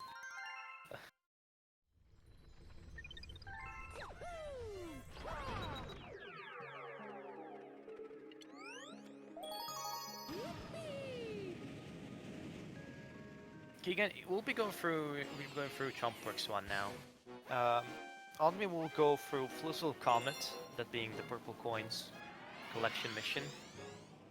But Keegan will be in a way ahead, quote unquote, even though he's behind when it comes to time in the game progression. So I guess we can follow Keegan for a bit. Going through this particular section, trying to get that seesaw lowered so that the chain chomp can go through. Not sure if that was fast enough. That was fast enough, luckily. Was very close. In the meantime, Oddme doing Flussel Comet. Collecting all the purple coins in this square. The routes can vary by player. Honestly, it's also part preference, but obviously there are some faster than others, but their difficulty level also increases. Keegan is going through the auto-scroller section now, which you just have to wait for the golden chain chomp to clear some areas.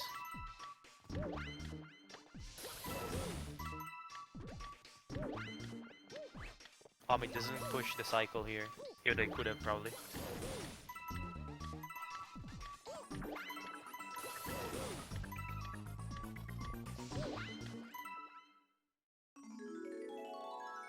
Keegan is able to finish this auto-scroller that is made decidedly harder by the addition of Cosmic Clones later on, but in this first iteration it's pretty simple.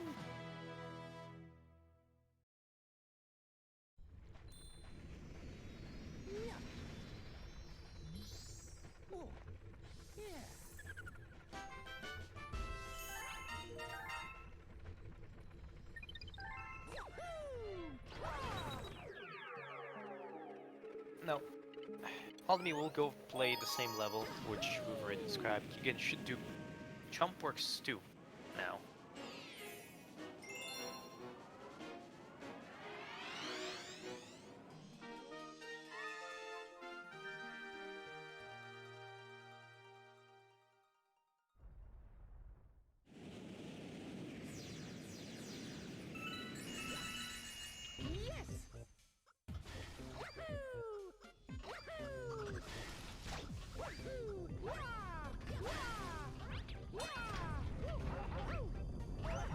As you can see, the common medal here can be pretty annoying to collect. Can be in the way. Oddme is able to make the cycle without too much pressure.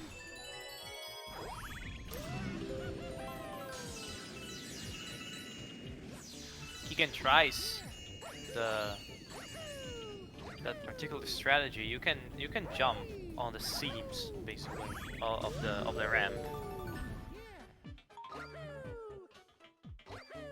You can see it's pretty tight, but it is doable.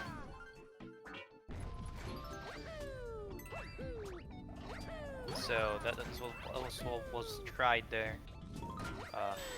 Keegan is able to make it through. The second level isn't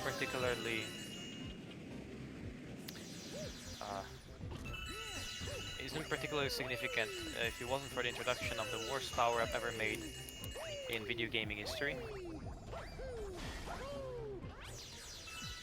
Honestly, the spring power-up, I don't know who got the idea. It's legitimately not a power-up. And it can be skipped, but the irony is that despite it being so bad, skipping it while being fast enough, as far as I'm aware, is extremely difficult to the point of being either like super hard or tassel. So I guess in a way it saves time, but it really feels extremely clunky to use, and most runners prefer not having to use that. Keegan is able to wrap this level up. It's really interesting to say that like that level can be completed without the spring power up, technically, as Mario. As Luigi, it's easier. As Mario, it's really, really hard.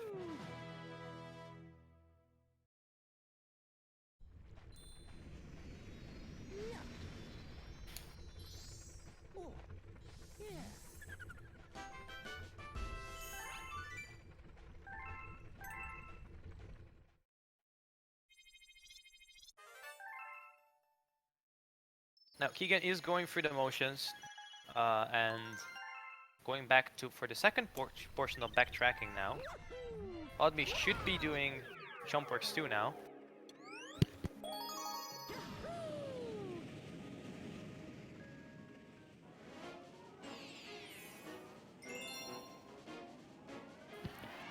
So we will see Oddme after this wrap up World 4 with Starchain Beach and then move to World 5, in which the backtracking portion sits for Oddme, whereas the backtracking portion in the new route is in World 4.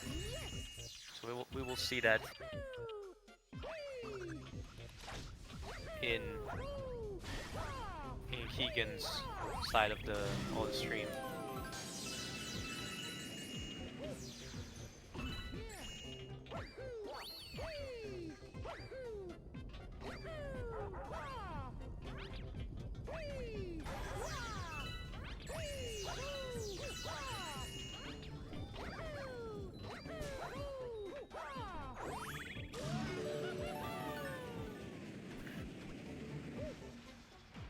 I would really love to see somebody just flex the springless here.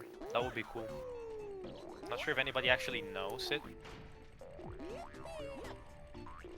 I know a section of springless with Luigi because, again, green stars. But it would be really cool to see if somebody else is up to the challenge.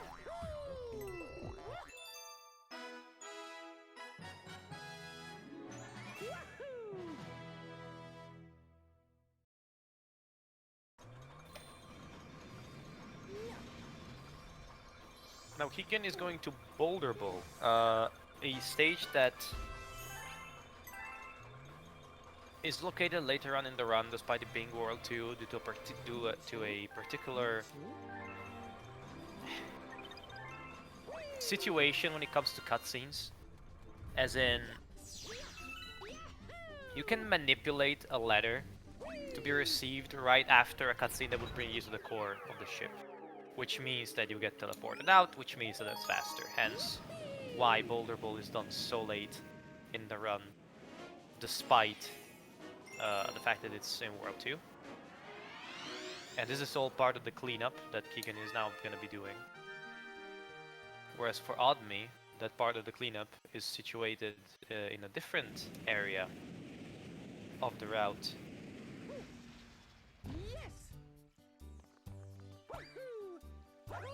So you'll see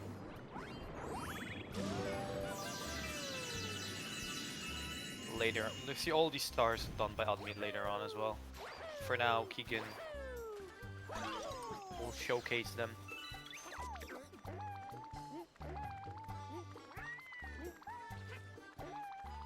I'm going through Starshine Beach 1, which is just flutter galore, abusing this mechanic.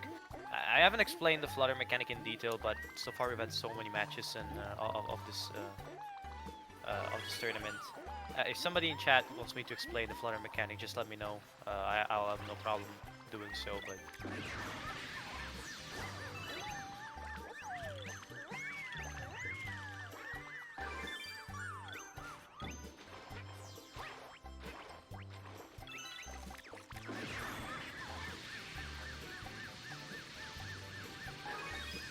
the thing is, Ro, I'm not even sure that it saves time. Maybe tasks can save time, but I'm pretty sure it's not something like people should try to do in runs. At least with Mario, Luigi probably is easier.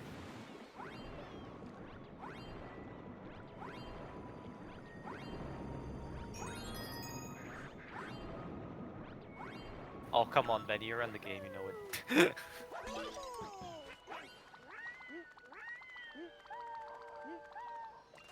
Okay, Oddme closing up with a flutter, not dismounting into the star for the swag points. That means the run is invalid again. Oddme, stop making your run invalid. You gotta go for the swag points when you can, right?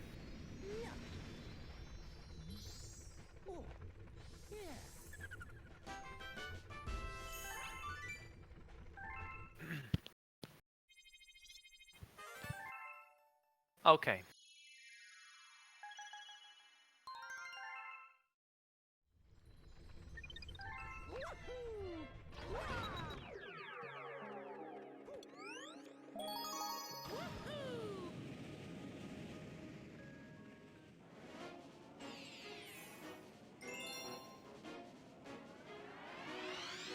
Okay.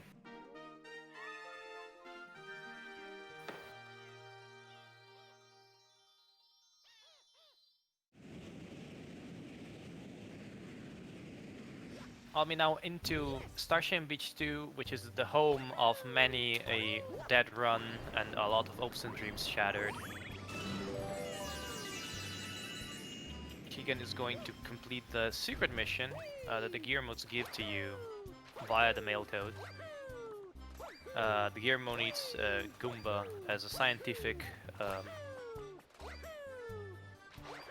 Let's just say that if you have to do a scientific experiment, what are you gonna do? Are you gonna actually pay for somebody to test on? No, you're gonna get Mario to steal a Goomba for you. I mean, honestly, you're just paying him a star, and in exchange you get free evil scientist stuff. So I would do the same, honestly. Makes absolute sense from a business perspective. Oddme will unlock the second Bowser level, Gravity Gauntlet, almost two of the most flashy skips in the game, I guess. One of them behind the PB, and the other, the Gravity Gauntlet Lava Boost, #1. I swear, I still need to ask some eye-level runner to explain to me how that was found, so I can tell you all the story of how somebody was on drugs and decided, okay, let's try this, maybe it will make sense.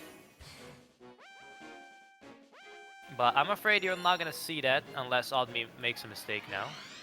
Also, we still have Chumpwork's Comet in Oddme's way right now. Keegan is doing Itel False Comet, which is, you'll see the harder version of the strats that were done before.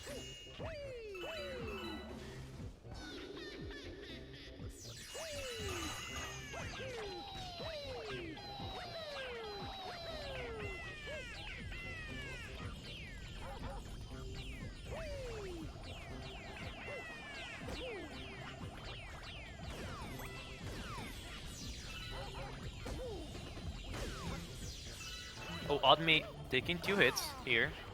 It's not very comfortable. It's not something you would want to do.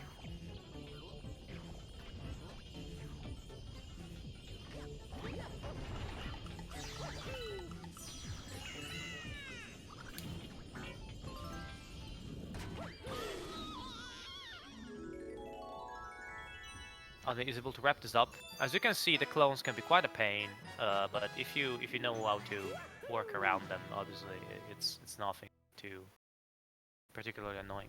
Keegan will go for the boosted jump here. If you jump right before the ledge, here you can get a boosted jump, which was exploited beautifully by Keegan here.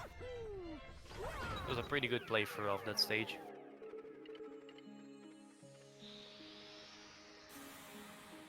We'll see Oddme if behind the PB today is gonna grant Oddme the privilege of being not behind the PB. Considering the name of the skip, yeah, let's just say that like it can be a pretty annoying circumstance.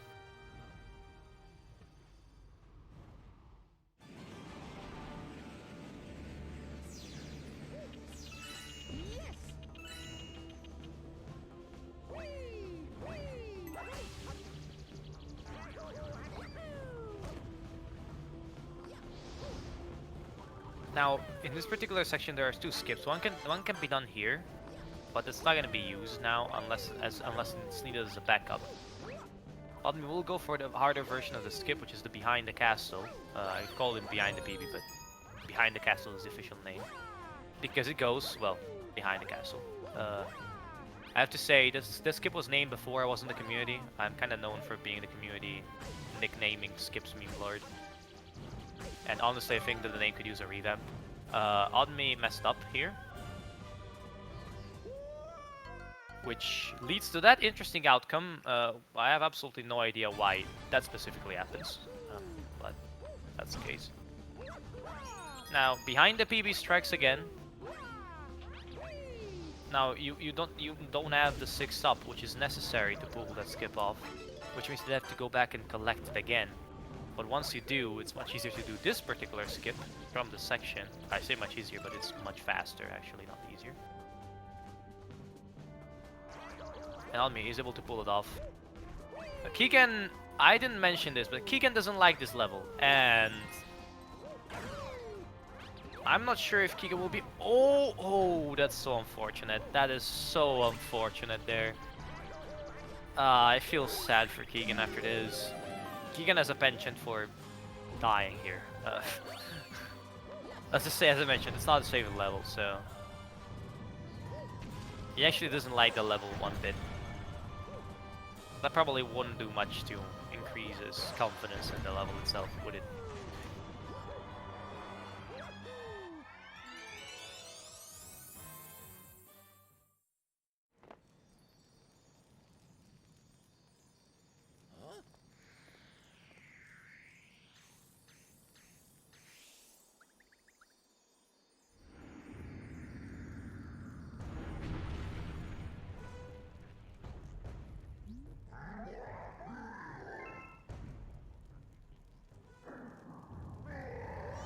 This time it again makes it pretty comfortably. But obviously, on me, I have to say, he's been relatively clean run. It's been a relatively clean run. It's been, I will say flawless, but there have been a couple of hiccups. Nonetheless, pretty cool run so far for Oddme.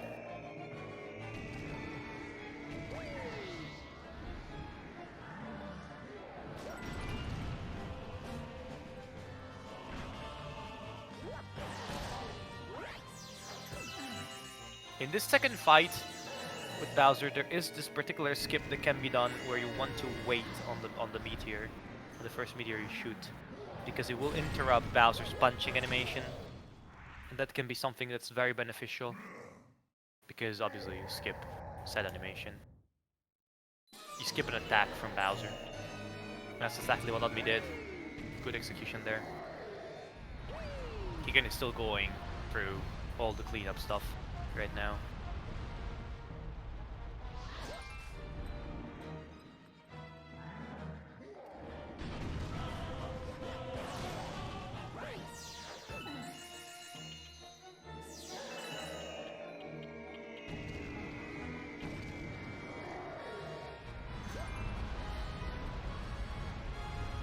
Including Fire Flotilla Comet, which houses the fantastic rematch with our favorite boss of the game. Good first hit, I have to say.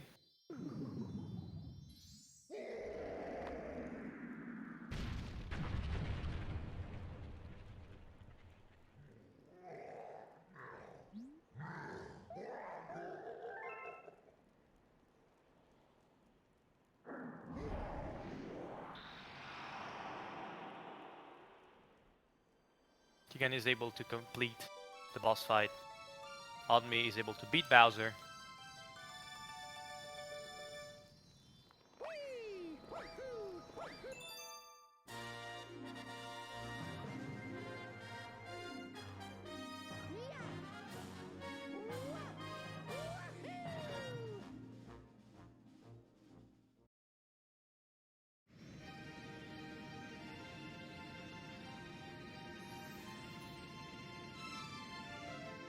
And Oddme is going to unlock World 5 right before his portion of the cleanup that will start very soon. Whereas Keegan will be about done after this.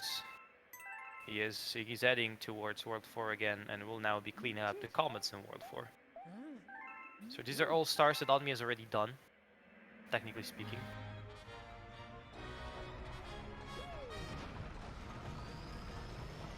But Admi still has a pretty sizable advantage, I would say. I would say around 4 minutes by now.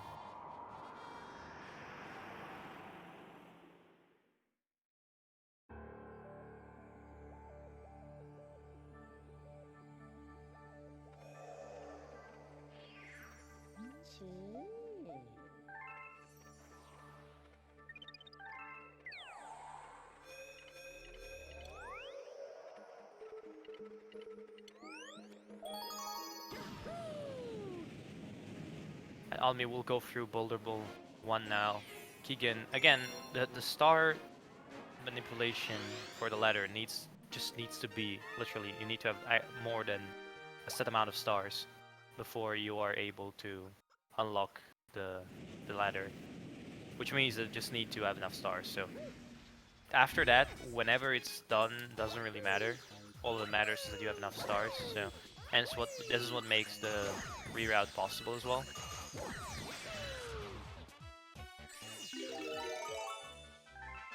Keegan seems to be struggling a bit more than Admi with the star. Admi had a bit of problems at the very end.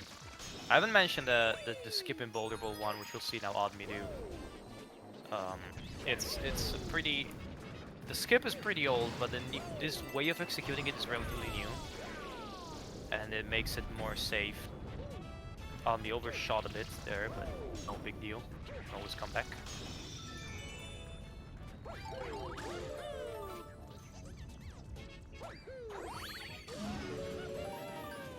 Now he will fight Rolladillo, as Keegan will go and clean up more of World 4.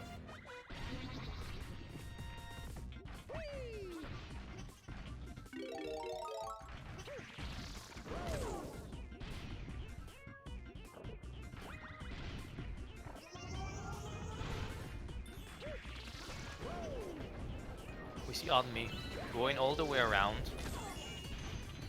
to prevent Rolladillo from initiating his attacks, which is a slightly faster way to execute the boss fight. It's something that I should actually look into it. As it's not something I do, but it's something I should do. Sounds like 3 times save.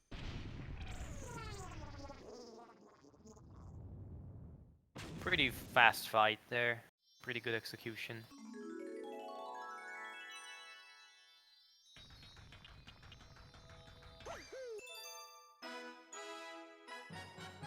Keegan will now go through this. It's a different method of doing this particular room in Freeze Flame Comet. In Freeze Flame Comet, in Flipside Comet. Sorry.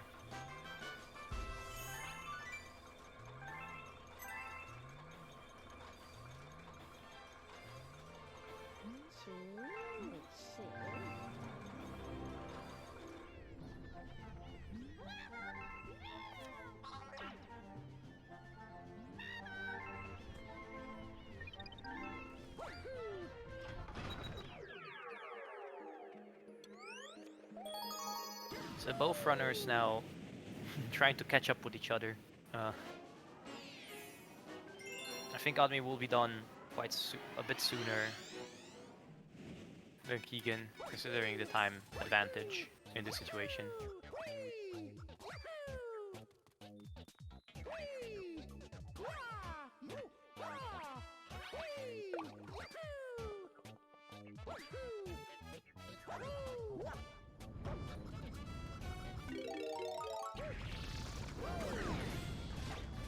Now, this particular mission can troll you quite a bit.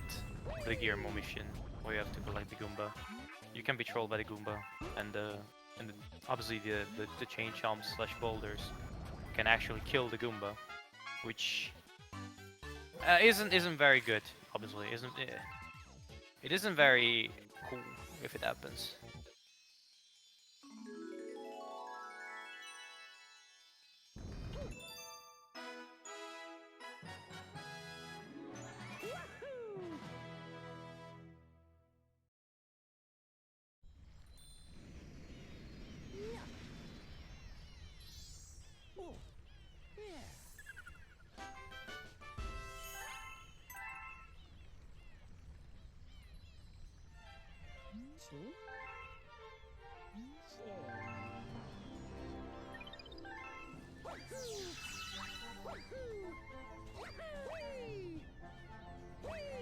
As you can see, both.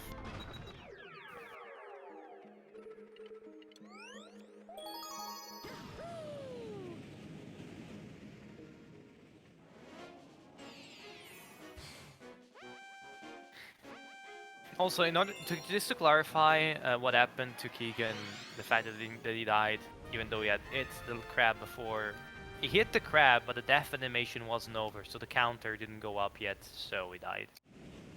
It's very similar to the fact that Pods once collected the ghostly purple coin star.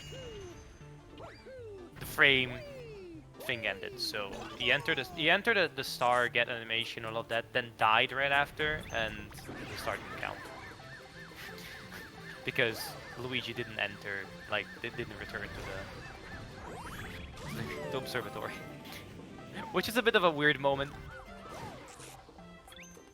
You see Keegan now opening the star barrier at the same time as he gets. At the same time as he has to go to Starshine Beach. What this does is it allows Keegan to unlock both paths at the same time and save a bit of time. It's one of the newest routing adjustments that Oddly isn't profiting from. So far, it doesn't seem to be affecting him too much.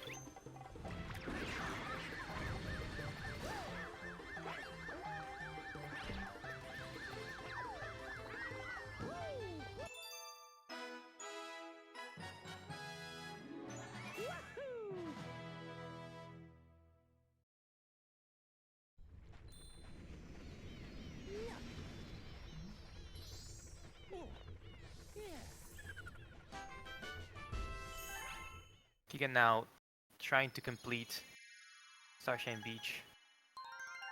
I know Oddme will have to do Boulderable Comet, but then after that I think he's gonna be done? I don't remember the old route all too well, but I think he's gonna be done with the backtracking and he can start doing World 5 then.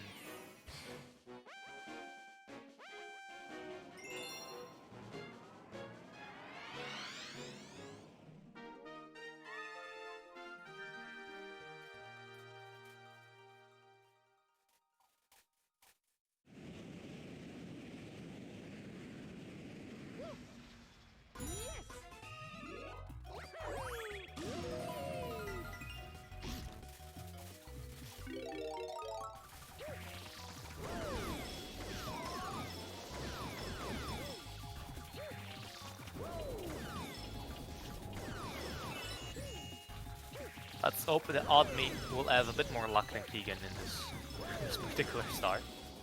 Unfortunately, at the very beginning, honestly, it feels very RNG based.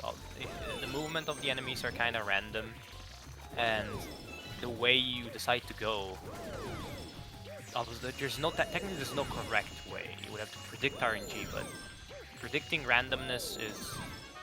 If it was predictable, it wouldn't be randomness, obviously.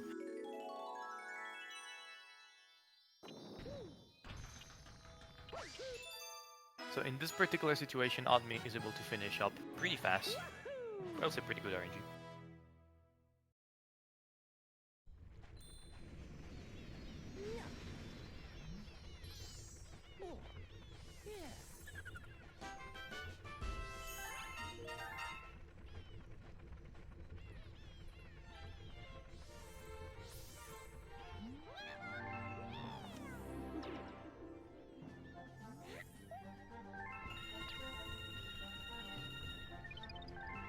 So receiving the extra star bits, I think Oddme has more than enough now to finish out the game. Oh, Fire Flotilla Comet still remains before Oddme is able to proceed to World 5. Which means Keegan, depending on how this level plays out for Keegan, it will have the entirety of Gravity Gauntlet or a bit less of deficit to Oddme to get up. That Gravity Gauntlet is not a particularly super long level, but the Bowser fight makes it longer than average, obviously. Keegan is able to get the strategy here. And wrapping up this star. On me in the meantime will execute our final Gobble Gut fight of the day. Pretty flawless first phase.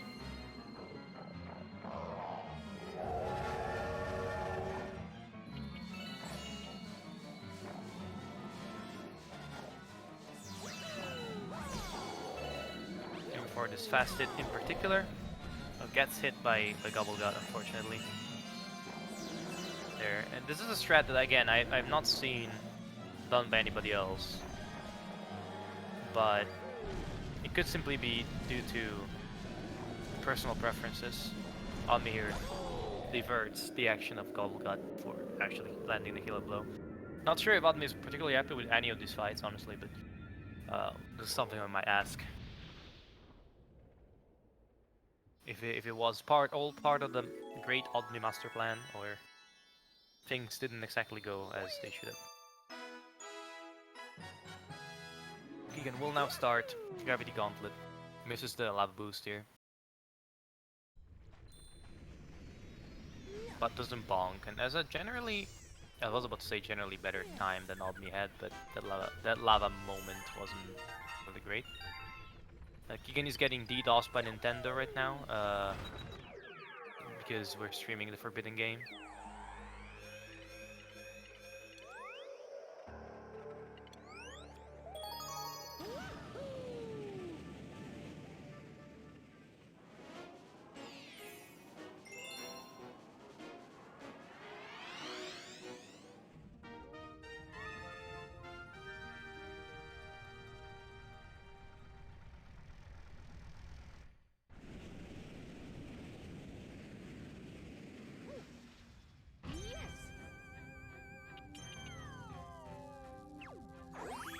Okay, Admi is about 4 minutes ahead. That sounds right. Okay, we have Keegan's feedback. Apparently, I'm spending the entirety of the prize pool on bribing Nintendo employees to allow us to stream this game, which is kind of a bra moment. I have to check if the prize pool got to 60 euros, which is already kind of bog.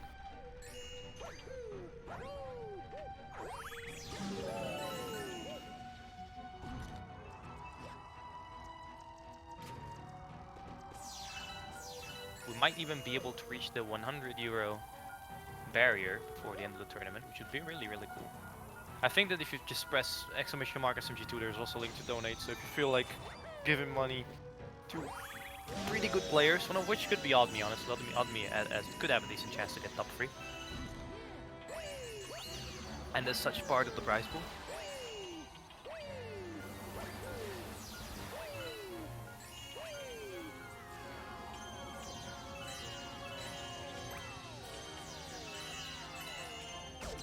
But that will all depend. If Keegan is able to sneak past now and get the first seed, it will be a very, very uphill battle for Admi. So don't take this for granted.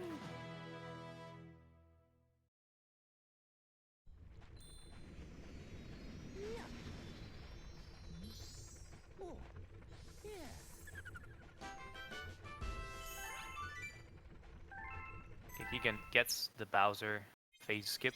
At least that looks good. And if meteors are falling, that pretty much means that everything is okay. I feel like that taken out of context might be really weird.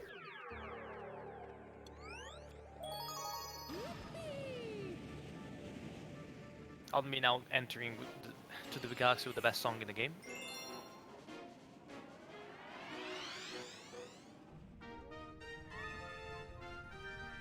Particularly level with the best song in the game. As Keegan is about to wrap up this Bowser fight. This should be the 4th and last hit.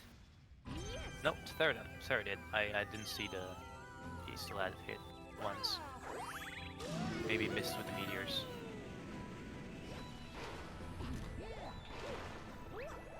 Alright, we'll see which strat Admi will adopt here. There are multiple possibilities. The big difference between the general possibilities are whether Admi will activate or not the stop time button. It appears Oddly will not activate the stop time button and still goes through pretty decently. That looked pretty decent, so nice.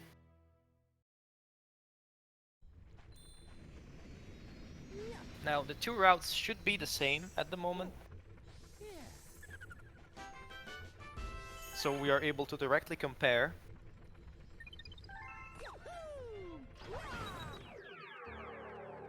Oddly enters the main portion of World 5. We're gonna be doing 3 levels here. We're gonna ignore Slipsand because Slipsand, well, is bad. Slipsand bad. Obviously, both of these runners and yours truly are perfectly able to complete Slipsand because we all play other categories, but in any percent it's pretty slow. And to be fair, it's always the same. The boss fight is not particularly interesting. There's no incentive whatsoever, both from a standpoint of time and a standpoint of, well, personal preferences to go there. So maybe one day we'll showcase a category that is able to show Slipsand in all its glory. For now, you're not gonna see any of it.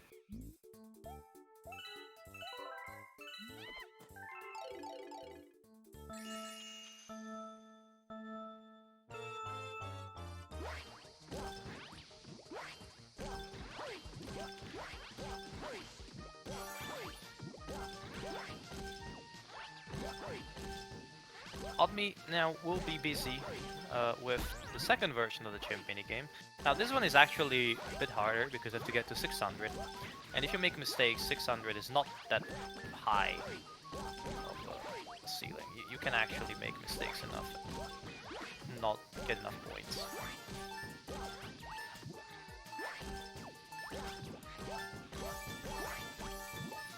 Oddme is able to get through so far with 730 points, which is the exact same he got in the first time, so that was pretty impressive. Keegan unfortunately is falling behind more and more at this point, located still in Space Storm 1.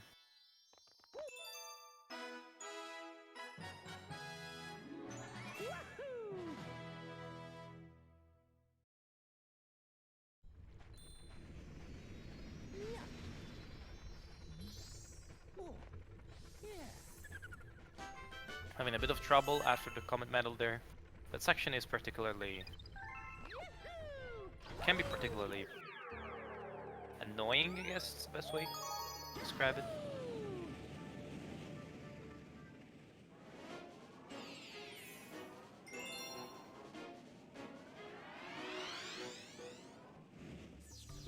Now re-entering Sureburn for the main star.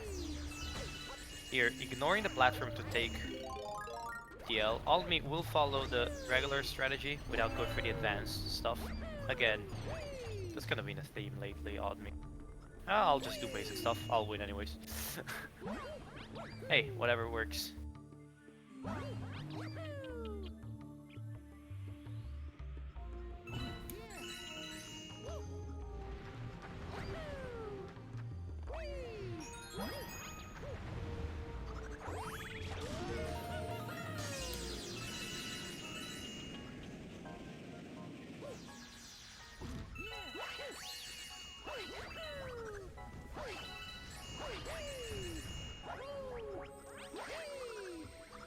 In the second section, it's very important that Oddme is able to stay alive. He is able to make that particular long jump, skipping the entirety of the enemies there, which is really good because these enemies can be really annoying to deal with. Obviously, not having to deal with them at all is much faster.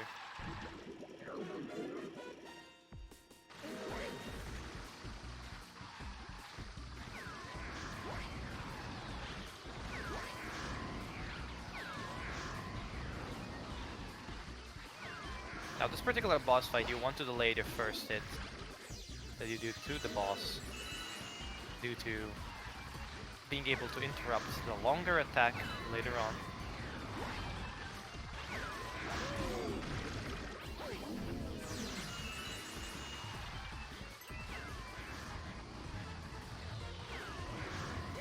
Admi is able to do so and wraps up the fight.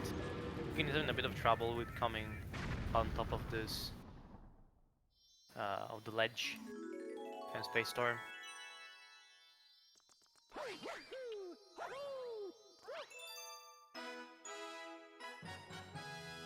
We'll see if Keegan goes for the time stop strategy. Doesn't seem like he's going to. That's what can happen. Defaults to it at the end of it, so giving up on the time slot on the fast cycle there, sacrificing a bit of speed for safety.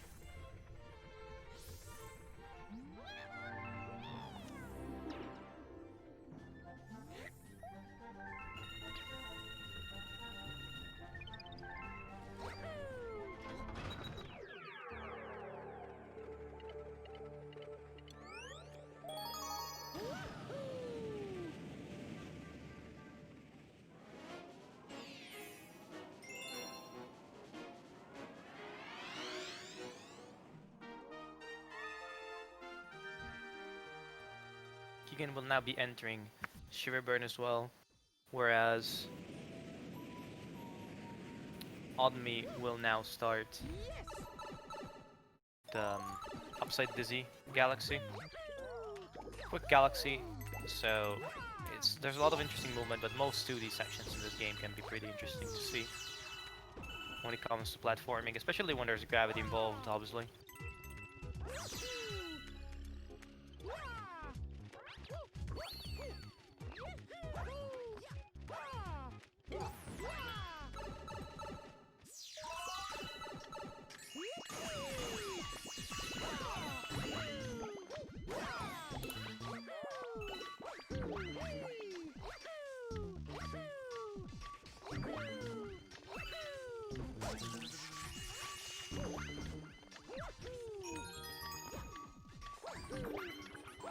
It's very important to catch the Comet Medal here. It can be pretty awkward.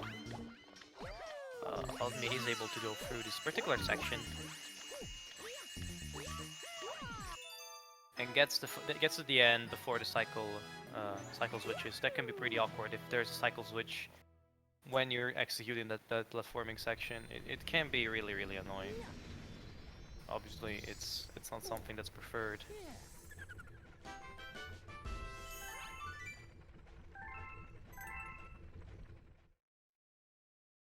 Keegan wraps us up with a lot of room to spare. Gets 720. Both runners have had pretty excellent chimp minigames on these runs. So at least that's a good positive to carry for both. We've seen it before, even in the tournament, runners losing to the chimp minigame. Which can be pretty frustrating because it's something that's taken for granted most of the time, so.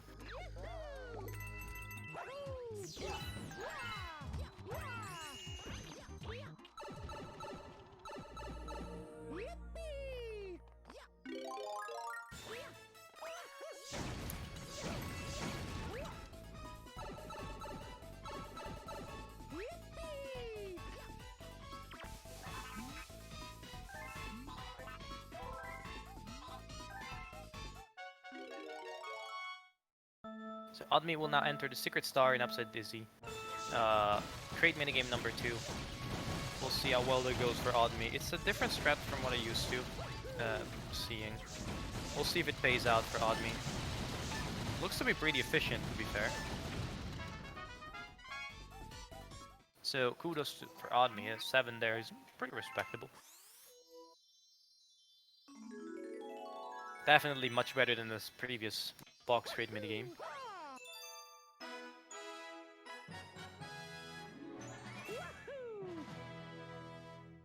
And Keegan takes a death there, pretty not ideal in that situation. Keegan's challenge has been fading quite a bit in the latter stages of the game. As I've mentioned, if you really, Admi being a late game specialist, you don't want to give a ground in the early game because you're gonna need that ground if you want to have a chance to challenge in the late game, and that's certainly gonna be the case at the moment. Keegan's challenge is rapidly fading away, unfortunately. Not sure what's is pace at the moment compared to PB.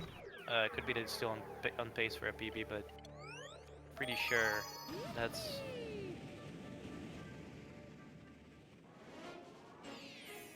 I mean, I guess I'm pretty sure, but we'll see what's on Keegan's mind at the end of the run. It will also matter, like, the last 20 minutes, how well Keegan's gonna be able to keep up both with Admi and his PB.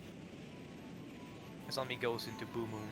I think Blue Moon 1 would be the first.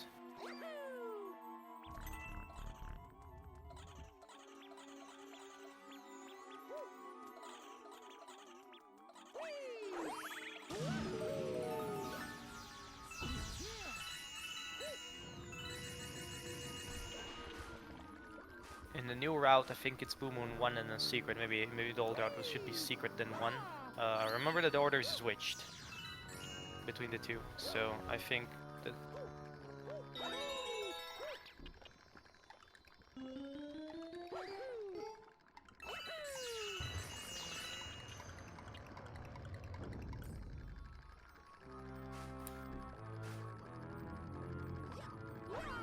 Alright. Keegan's going through the motions in Shiverburn 1, and sets to ignore the first hit, as well as Admi did. We want to be able to take the second hit now, and that worked for the skip. Oh, Admi overextends there a bit. Rare mistake for Admi. That can happen. You need all the jump distance you can get with Mario, and then some. So it's pretty common there to push excessively when it comes to that jump. Unfortunate there. Maybe gives Keegan a bit of a breathing room, considering it still has to do Upset Dizzy.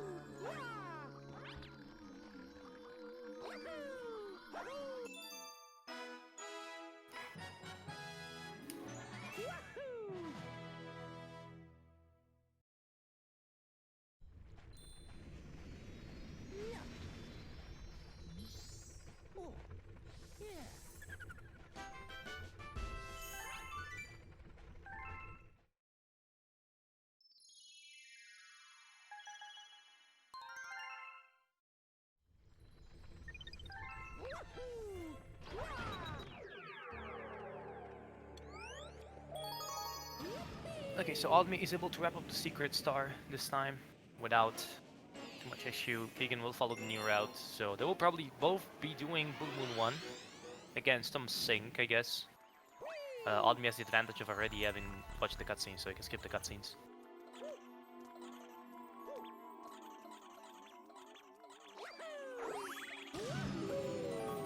I will be going for the skip this time. I presume both of them will. Pretty much you have to, if you're in this route, else you'll be better off doing super massive.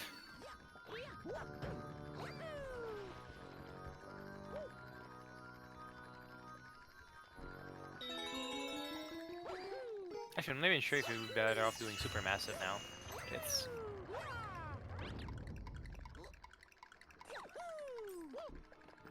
Oh, Admi, bit risky there. The skip works though, so Admi is able to go through Keegan's turn now. We'll see how Keegan replies.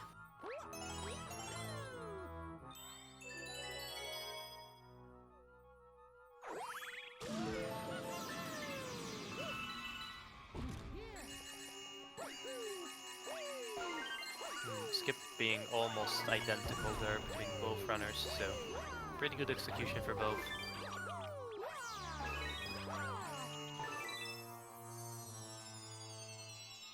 Also, I didn't notice, but thanks to SpeedGaming for the raid, we are watching the winners round 2 of the group stage match of the SMG2 any% tournament. Whoever wins this match will be qualified for the bracket stage, and will have to do a third match to determine whether it's with the first or the second seed. So definitely something to watch for if you want to have a easier time throughout the bracket, despite the bracket. But the bracket will probably already be a Shark Tank, so the better seed you get, the easier it will be, at least the first 2 matches. You definitely want to get the best seed you can. And the loser of this match will go to losers round 2, which will be another chance to qualify, this time however with either seed 3 or 4.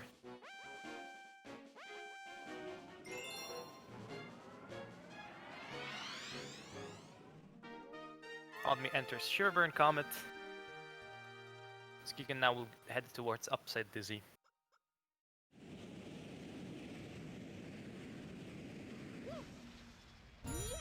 This weird movement around World 5 is done in order to maximize comet spawns, or rather minimize comet spawn times, so that the runners are able to watch less cutscenes. It's in general done. It's counterintuitive way to save time, because ideally you're like, okay, I'm gonna just do all the boom stars first. But it works. It's the reason why math is very important. So you can actually see, oh, this thing that doesn't make sense on paper actually makes sense if I do some math. Trust me, it happens a lot when you're routing.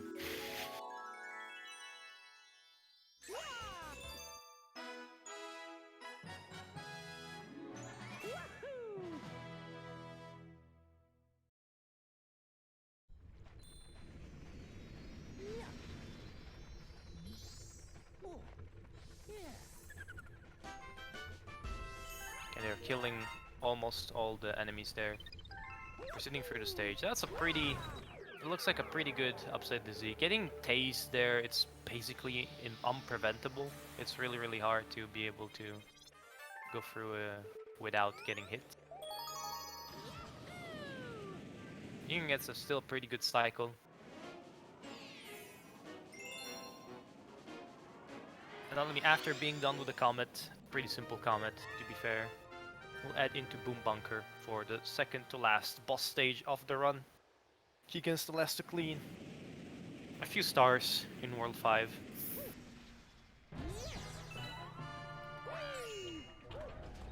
And the routing at the very end will be slightly different, but both runners will be on me by now. Will have an advantage that is almost insurmountable, I would say, for Keegan. So we'll see, unless Odmi makes a wealth of inexplicable mistakes. I think the window of opportunity for Keegan is closing by now.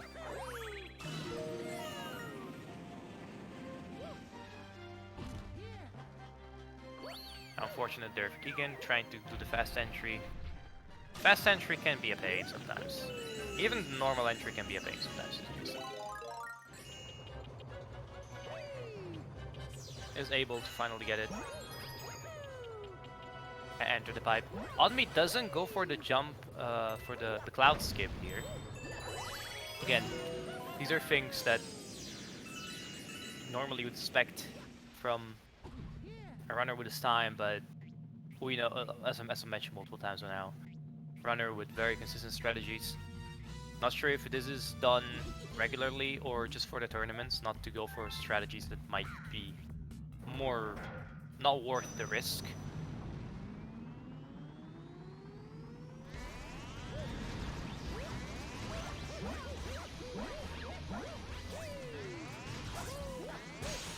Odmi going for the same strat as Odmi, I guess. I mean, or 4, small variation. Wins with a 5, which is not bad at all.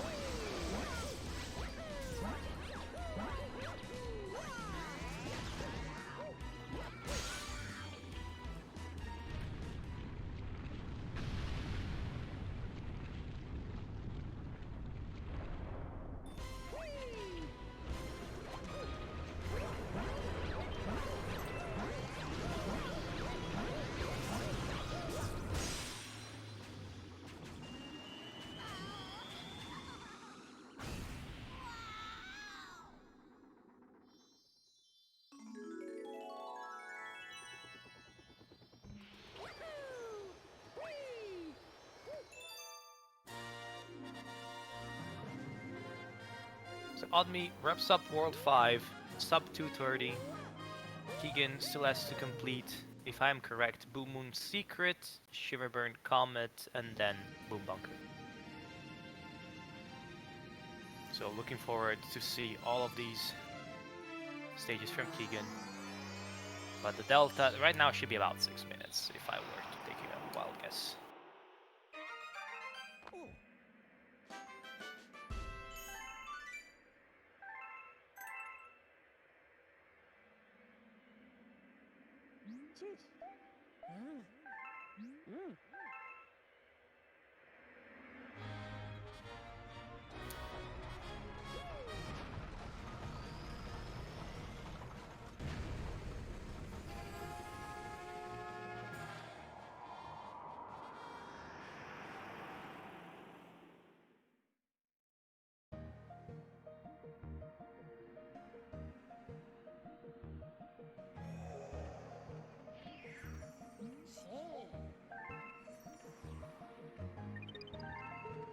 So we now see Oddme getting into the last world of the run.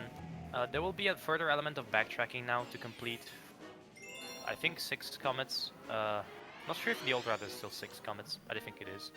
The number is still the same.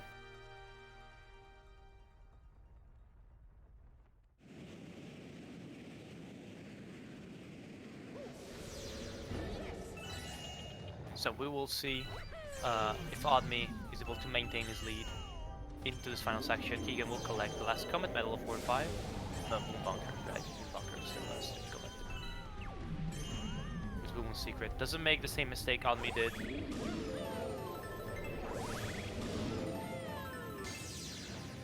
We'll see which kind of cycle Oddme will get here. The tornadoes at the very end of the level here is this planet, not the level, as you can see in the background. They are on a cycle, so we'll see if Oddme is able to get a good cycle from the tornadoes.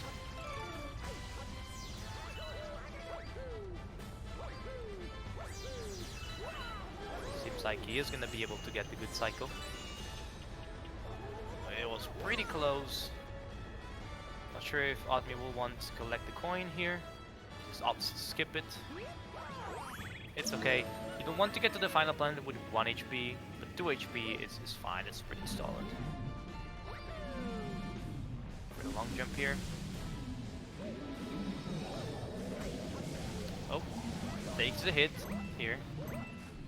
Gets 2 extra coins. I think Oddme wanted the coins just for safety. You don't want to die in this situation here. It's a pretty long trek back. Goes for the side flip. Pretty unorthodox pick here.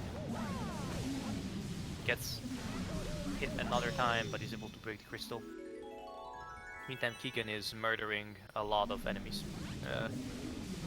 I have to say, their rump stages are pretty fun, even when you're speedrunning.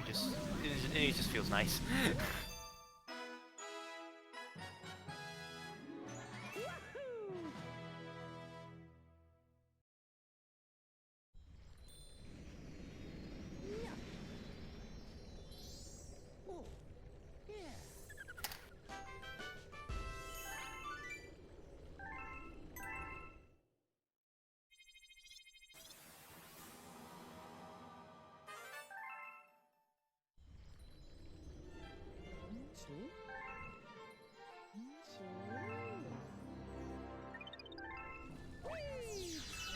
Keegan oddly still collecting star bits, even though he has more than enough by this point.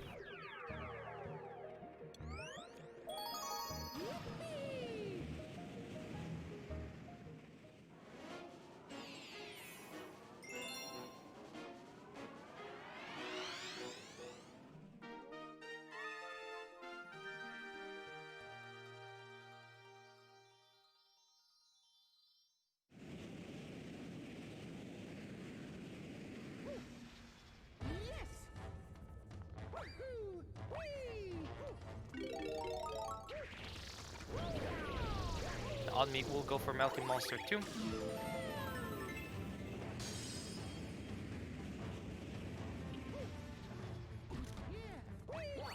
Which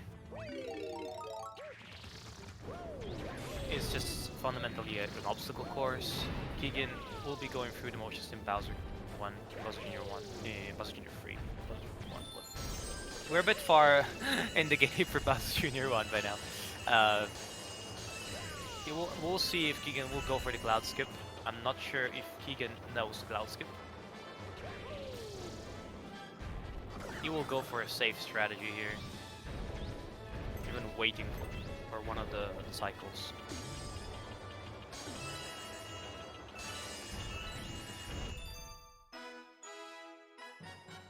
Now, Onmi doesn't get trolled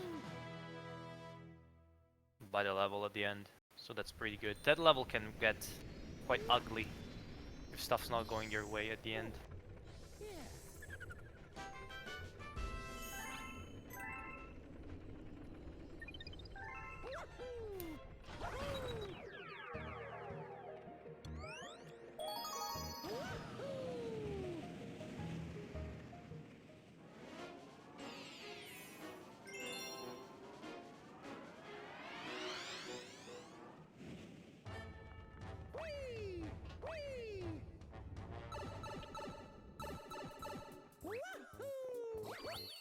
Now Admi will do the final chimp challenge here.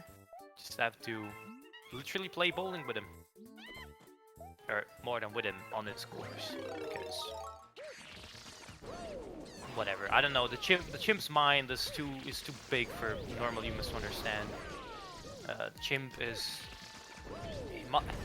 look, it's a monkey and it must have its motivations to make you play bowling, okay? It's not up to you to question it, you just get the star, be done with it. Hey, I'll be okay if I could save the universe and have fun playing bowling at the same time.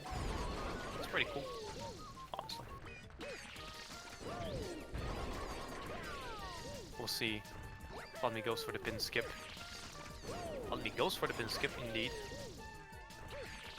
Should have more than enough pins already hit. Yeah. You can have you can miss 6 spins, and Almi skipped 3 and missed 2, so more than enough.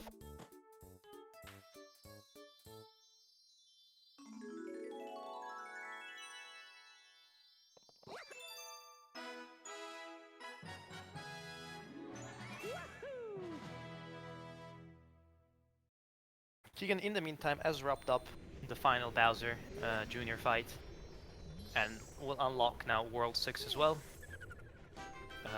with a delay of almost 7 minutes. Fortunately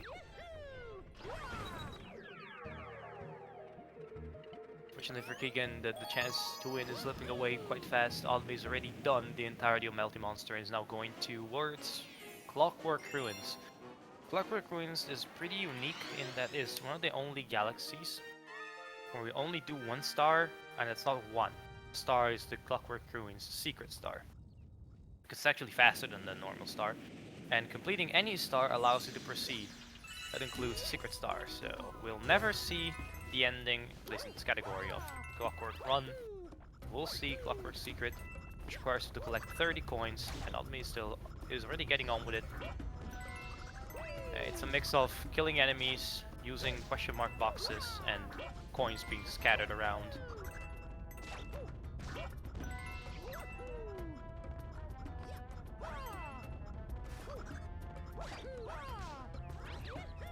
Getting that particular coin, not something I used to see too much.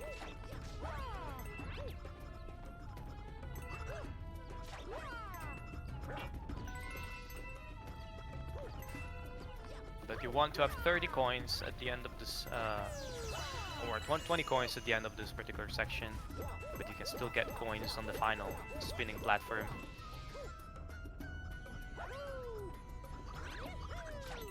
Almi collects the 30th coin, and then we'll head straight to the Hungry Luma, create a new planet.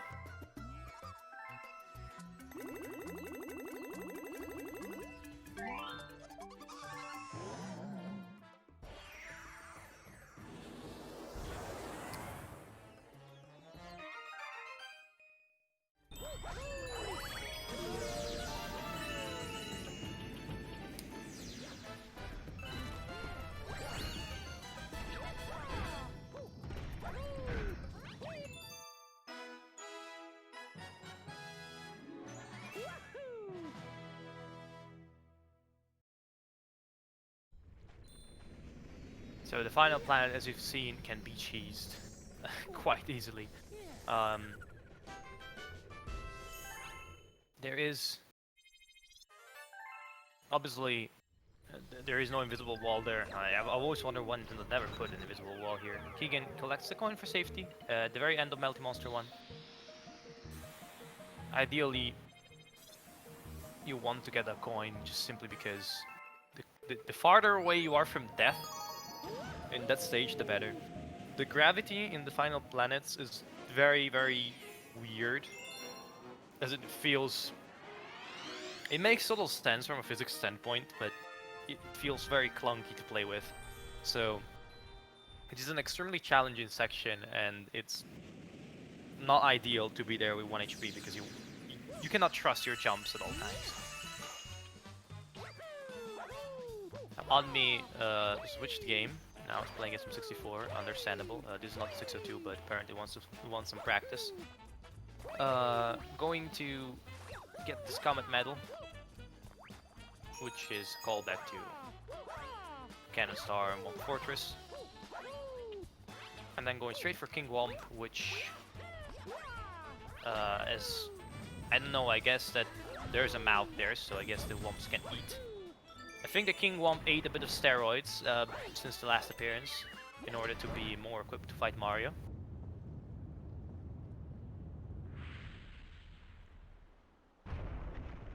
So, yeah. I mean, don't get me wrong, I just think that carrying on the cycle of fate so much that you still, after, what, 15 years, reduce yourself like this because of your enemy. It's still kind of sad, but hey, gotta respect the perseverance from King Womp.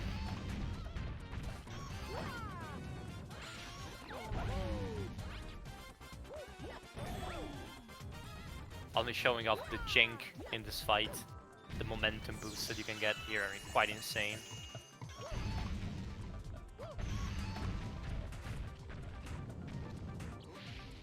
Unfortunately, it turns out that what King Womp was lacking is not power but brain. I mean, something we all knew. I don't think the King Womp knew though. So all the amount of steroids and extra stone in the world is not going to be able to help him. And there's a star. Kind of a sad ending for King Womp, but hey. A man's gonna do what a man's gonna do. Princesses ain't saving themselves. According to Nintendo, princesses ain't saving themselves unless they're named Samus Aran, in which case they do. A lot. And save others as well.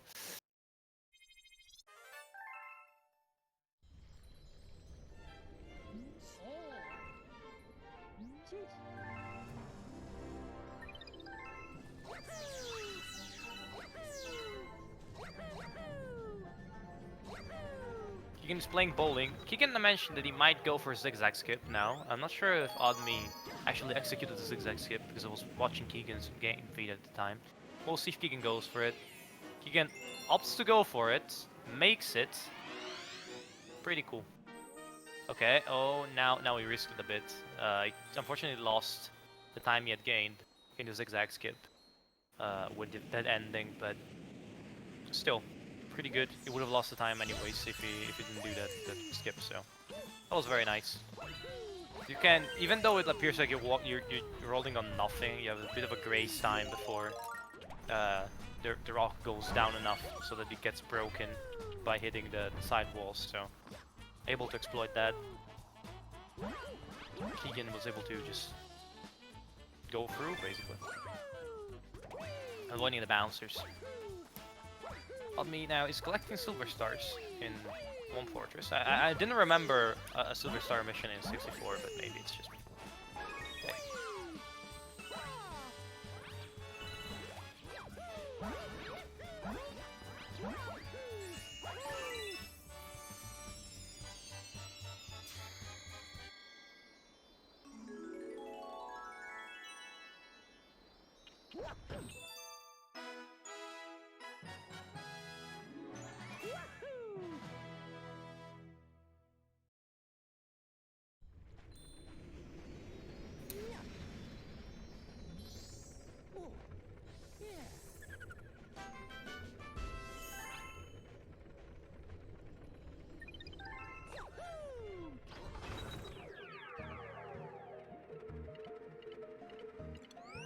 Okay, now both runners will very likely meet in Flash Black or in the right arm of World 6. Simply because Keegan's route mandates him to go there first and then do throwback and Clockwork Ruins. So we will now see Keegan head for Flash Black as well. So they will look very close, but again, reminder that Keegan is 3 stars behind at this moment in time. So just for all Keegan fans, I don't want to give you hope in this situation.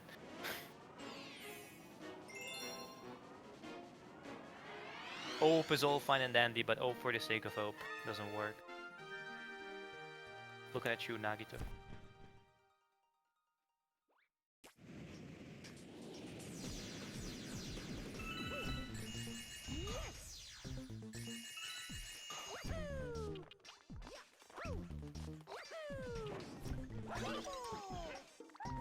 So Admin now in Flash Black. Keegan is adding to Flash Black as well. Pretty simple Galaxy. The gimmick is that, well, the lights flash on and off. The first section uses Yoshi to climb. The final part of the level will include collecting 5 silver stars again.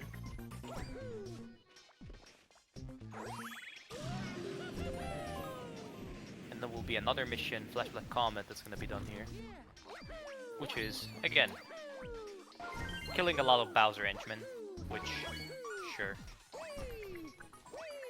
It's a pretty technical stage, actually. It's a very cool stage if you're able to play that well. It just the flow of the stage, if you're a good level runner, is very good. It just both feels and looks amazing. Like it's one of those things that looks very neat and well done. Not sure if you ever had the feeling of like watching something being done and like not necessarily super impressive, but it looks good. It looks ordered. That's the feeling that it gives. We'll see how the runners will perform there. It's actually gonna be the 3rd to last level of the game, or the 2nd to last level of the game actually. Right, just before the final Bowser stage.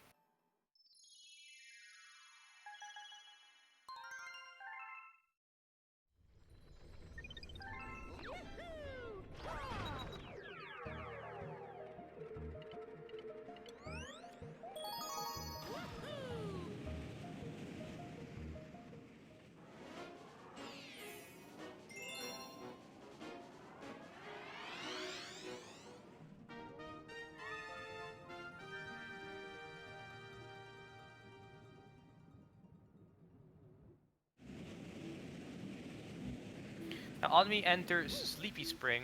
Keegan is done with the Flash Black. Now Sleepy Spring is called Sleepy Spring for a very important reason.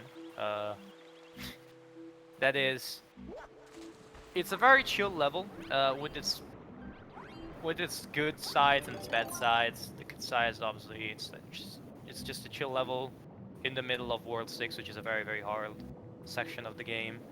But the bad side is that obviously it's not particularly interesting. It's just going forward with the shell. I've mentioned in past matches, unfortunately, that the other route, which would be much more interesting, but it's also slower. So, unfortunately, that's what we're stuck with in a way, because in the interest of speed, we have to play Slimy Spring instead of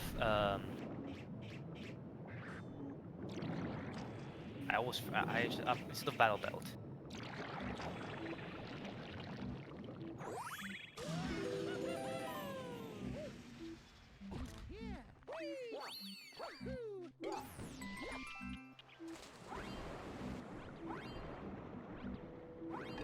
So as you can see in the stage, the only noteworthy thing is collecting the comet medal. Then you have this boost rings, which are, I guess they speed up the levels, so it's good. Maybe even Nintendo realized, wait, this might be a bit too slow. I'm not sure. Theory that's never tested. That was never tested by me. Not sure if that's actually the case.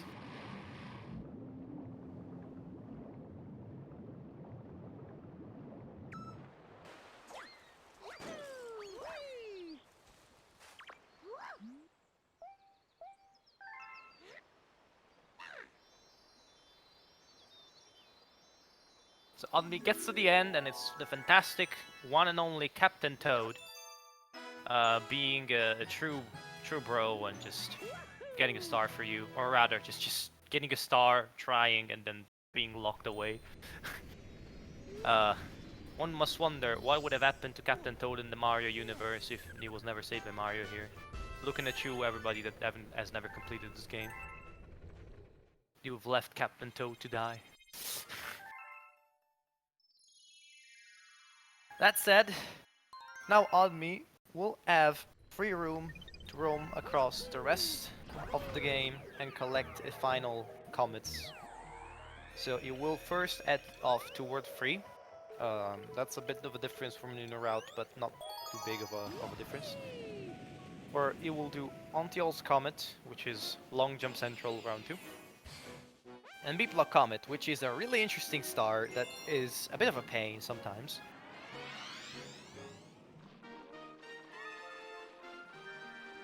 And then definitely make or break a run on pace. This game is kinda known for having a lot of extremely hard skips.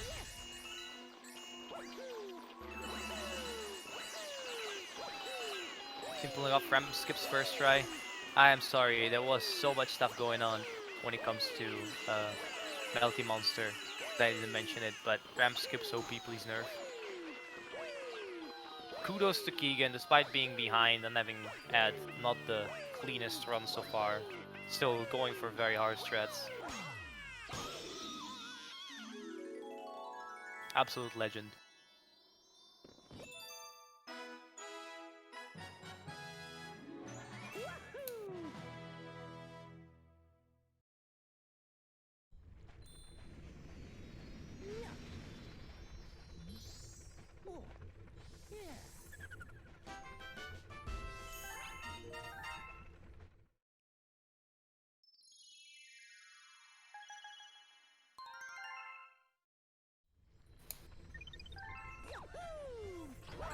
Alright, Keegan is now completing Clockwork Ruins. I was mentioning that we will see this divergence again, as he has to catch up with Oddme in that sense. But Oddme, in the meantime, is cleaning up the rest of the map. B-Block Comet, it's an extremely tough level. I was saying that this game has this reputation of having a lot of hard things at the end of the run. And this is one of those, even if you're a very experienced runner, Beat Block Comet is sure to keep you on your toes, even at the very end of a run. It's an extremely hard stage, as you can see, all the back and forth when it comes to the platforms. It is extremely dangerous, and you have Yoshi you can use for a particular this middle section, but then you have to abandon him because it's not actually convenient to have Yoshi in this final section. As you can see, Oddme takes particular lines that are kind of specific because that's what you're, as a runner, are used to it. Now that's a pretty dangerous situation. You see Mario walking very easily on nothing, and Oddme is able to back it up, so that's good. Now Keegan is killing enemies, but killing them in the wrong way. You want to jump on them to obtain a coin. If you spin on them, or spin, kill them, spin. Not necessarily spinning on them. What happens is they will give you the star bits, but you don't really care about star bits, do you? In that situation. You already have all the star bits you need. You already spent all the star bits you needed in the run. And now all you need is a bunch of coins.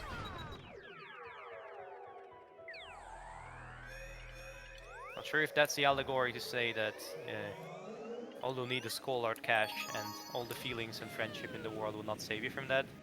Or is just my cynical worldview coming into play? Probably the second.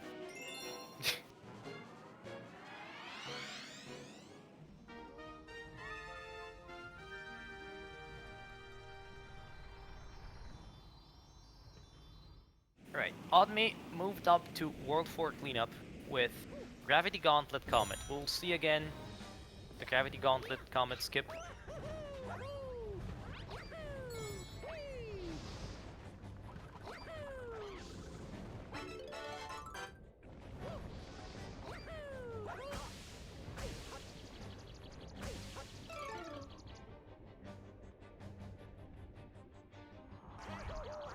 Now, Oddme is, at the moment, making his way through the rest of Gravity Gauntlet Comet. It's a pretty fast star, and it's really cool to see executed well. Now, the lava boost, willingly or not, are just not that much slower than actually thought on avoiding them, so most runners don't even bother with avoiding.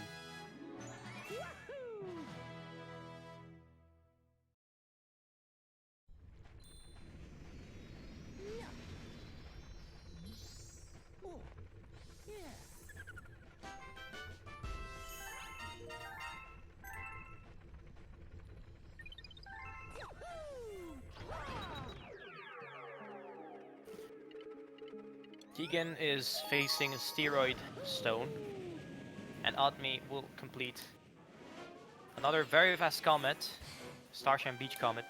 It's extremely fast. You have to collect 100 purple coins using the Dash Pepper. You can die here technically, but it's very uncommon. Say you have to do a lot of dum-dums. There's no other way. I don't have another way to say to describe it properly without making the stream not PG. So you have to be very dumb if it happens. It can happen, but you're just probably gonna just facepalm as a runner. Like, what did I just do? I can speak from experience before you say anything. Oddme going for the turn skip here. Goes up with a conservative turn skip and makes it with 3 coins to spare. Actually 5 coins to spare even, so that's a lot of coins to spare.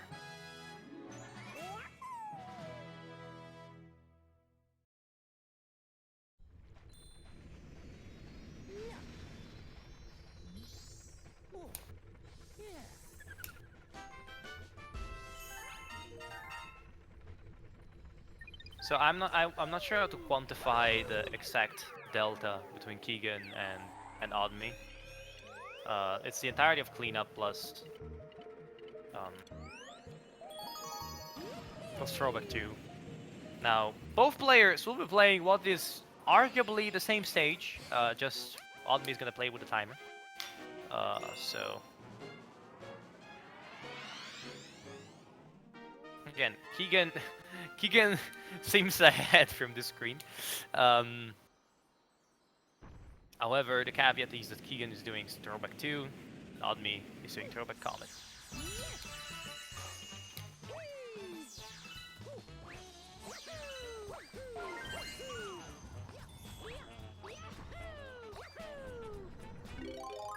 So you can see, pretty clean so far for both contenders. I haven't talked about too much about this star. It's just pretty simple. You just go collect the 5 silver stars that are scattered around the fortress.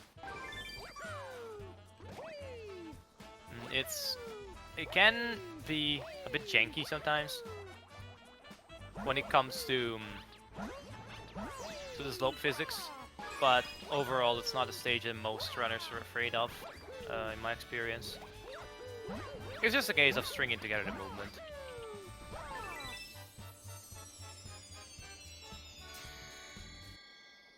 Also, I'm not sure what's going on when it comes to timer sync, because timer's now more 30 seconds off? I'm not really sure what happened there. Wait.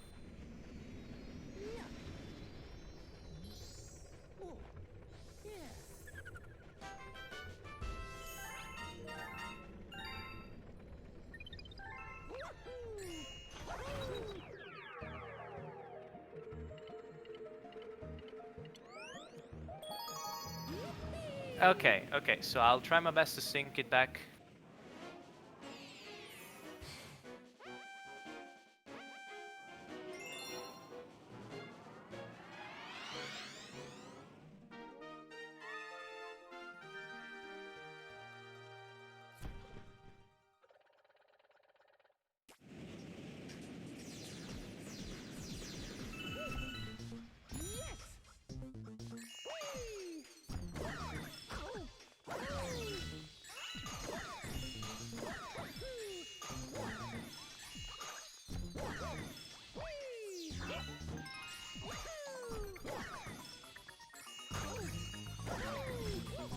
Okay, unfortunately it's gonna be a bit hard for me to fix it on the spot, but we will see.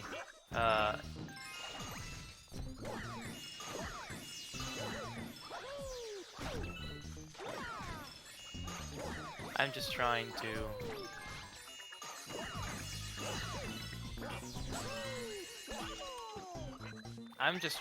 check if there's anything I can do in this situation, but I think the delay is not too far that we can, it's intolerable, so we'll probably keep it as is.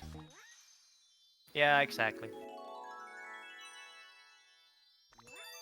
Oh, Keegan, okay, so I'm sorry for not being able to commentate in the meantime on the match. That was a bit of an unfortunate miss for Keegan.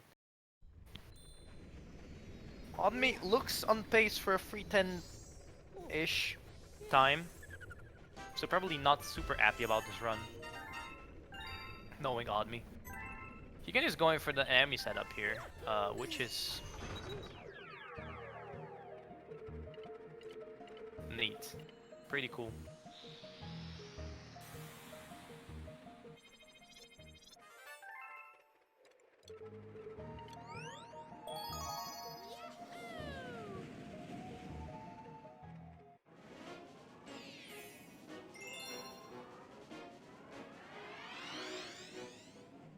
So Odme has performed the most important skip of the run, being purple EU skip, and is now getting ready to face Bowser in the final showdown.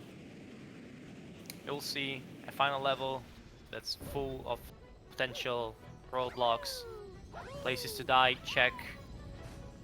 Hard, very hard skip that can lead to death of the run, check. I mean, nerves in this situation probably not check, but trust me, when this level, when you're nervous, it's pretty bad.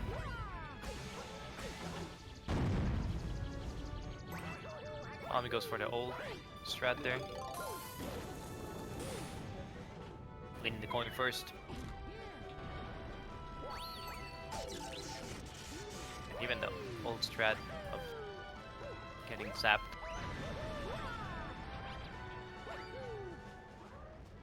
It works pretty well. He is still finishing up the remaining stars.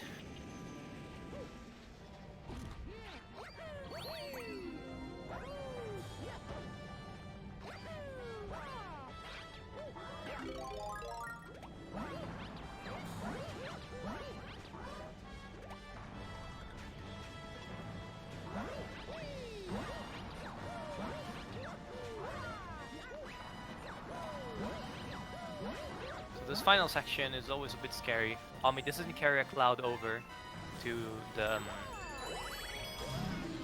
final bridge. This bridge is scary because if you miss your jump, I mean you can still not that, but you can use a cloud here to make it through. The Odme not killing, but collecting all the starbits and shooting them away effectively. Throwing them away. Probably some 120 muscle memory. Oh, that's unfortunate for Odme. He has to die there. Overshooting the first flutter. As Keegan, in the meantime, is finishing up this cleanup with the last 2 stars from World 3. We'll have the last 2 stars from World 6 after that. Oh. I mean, they're losing a lot of height. Twice. Dropping A inputs there can be pretty tough. Or whatever the reason, being like player misclick or the inputs being lost. Going for the regular variant of the flutter. Dropping a bit of height or just launching off. That makes it impossible to get top shelf, but also makes it less possible to get memed by the flutter and soft lock effectively. Which could be pretty bad in a run setting. Oh, Keegan dies on Tilt's Comet in the meantime, unfortunately. Oddme is about to wrap up this. Obviously, there's always a chance to die in the Bowser fight, but I doubt an experienced player like Oddme will fall to that mistake specifically. You never know. We're seeing crazier things in this tournament.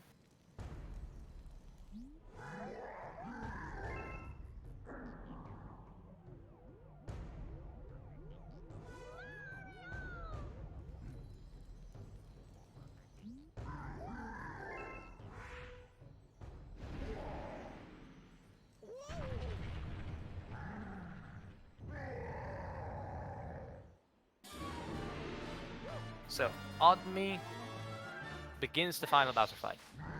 And now we will see how his execution of the fight will go. PB is 100% dead for Oddme. But he can still, I'm not sure if he can still get sub 310, honestly. Either way, we will ask his opinions on the run as we will be done. It's always a bit scary if you are left behind here. Oddme went for the safety of the hit rather than using the skip, but he still got the skip, so it's pretty good. I was a bit stunned there. That's not gonna... Oof. That meteor barely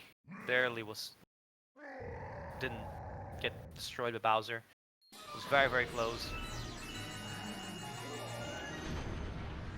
Keegan, in the meantime, beat block.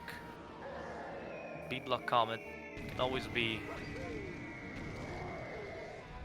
a hard level.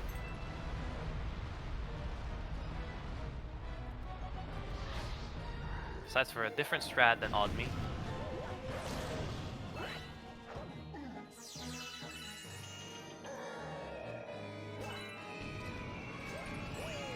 Ends up working for him.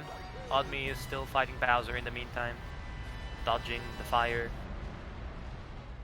And the most important part of this fight is just managing to not destroy the meteors. And the hit is in extremely closely. Final hit barely scrapes Bowser, but that's all that's needed, and the hit goes through. Which means that Oddme is able to finish up this fight. Now, Bowser still has to pull the sore loser move. So, pretty sure this won't be a sub 310, but it will still be a 310 time.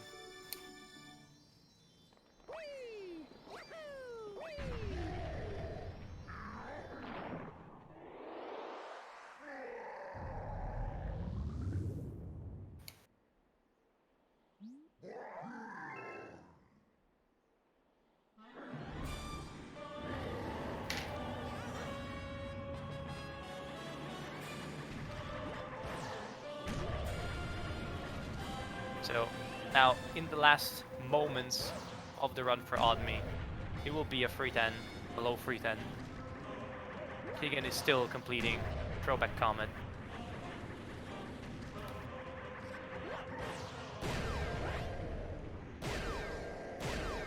And the match is over for Oddme. He still has to do his last long jump.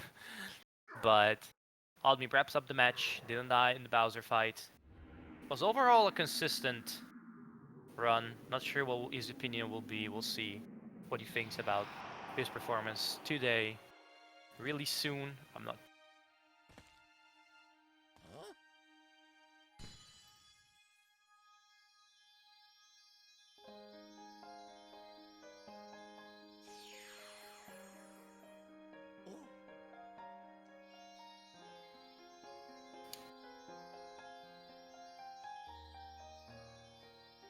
It's Keegan. I'm not sure what's left for Keegan now. I would have to check his comparison, but that looks like a 320 something, which probably Keegan will not be too happy about. Odme closes the run.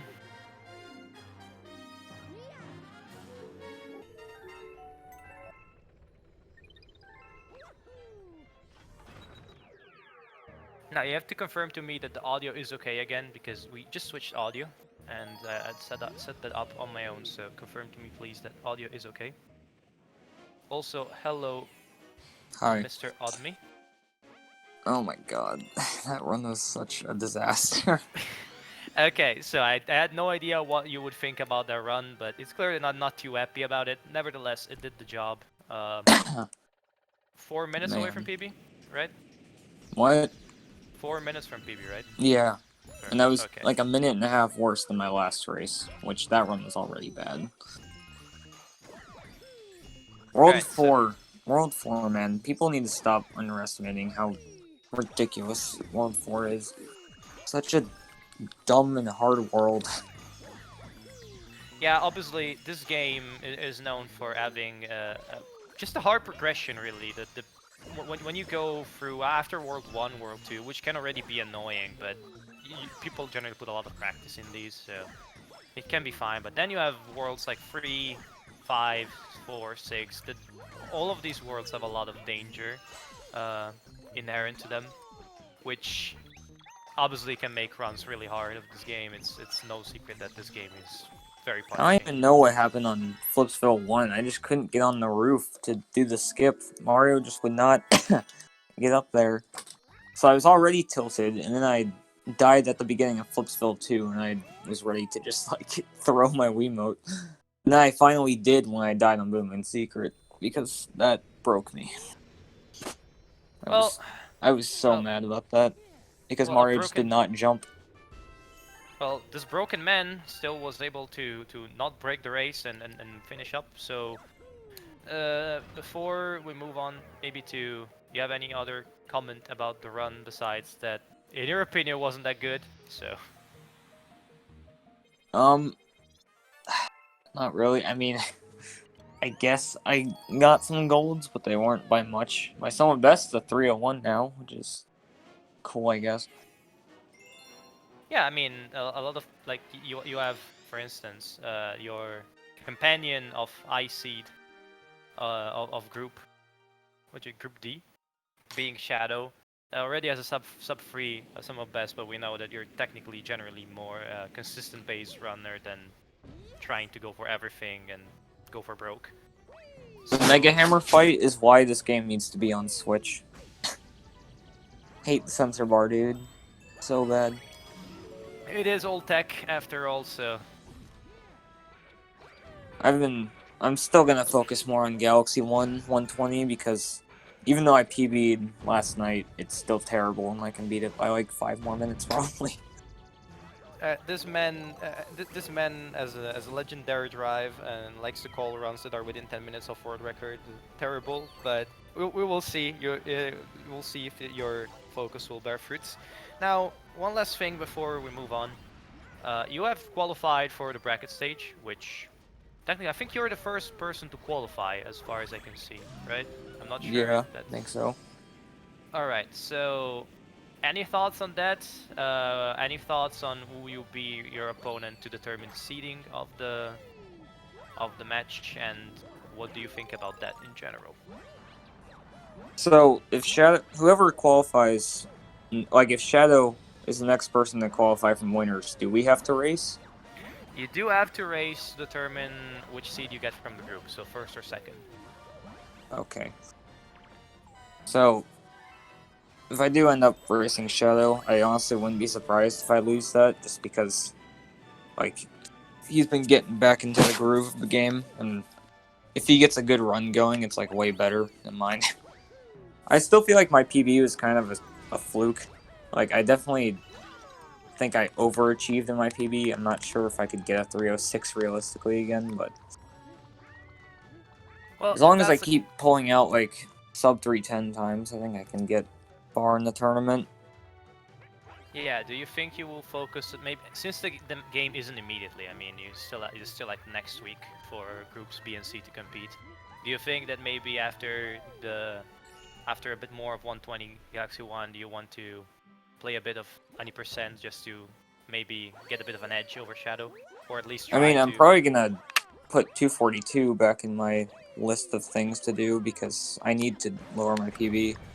It's like I'm third place, but I'm 6 minutes off of second, so I definitely still have some room. So All right, so it's probably gonna transfer over, you guess, from since I mean you're doing any percent in 242 after all, so since you're doing the whole game, you're doing the any percent portion as well. I see. All right, so I think if you have anywhere to go, now would be the time. um, well, I just did infinite flutters with one hand in the credits, so that's fun. just testing around. Congratulations again on your win.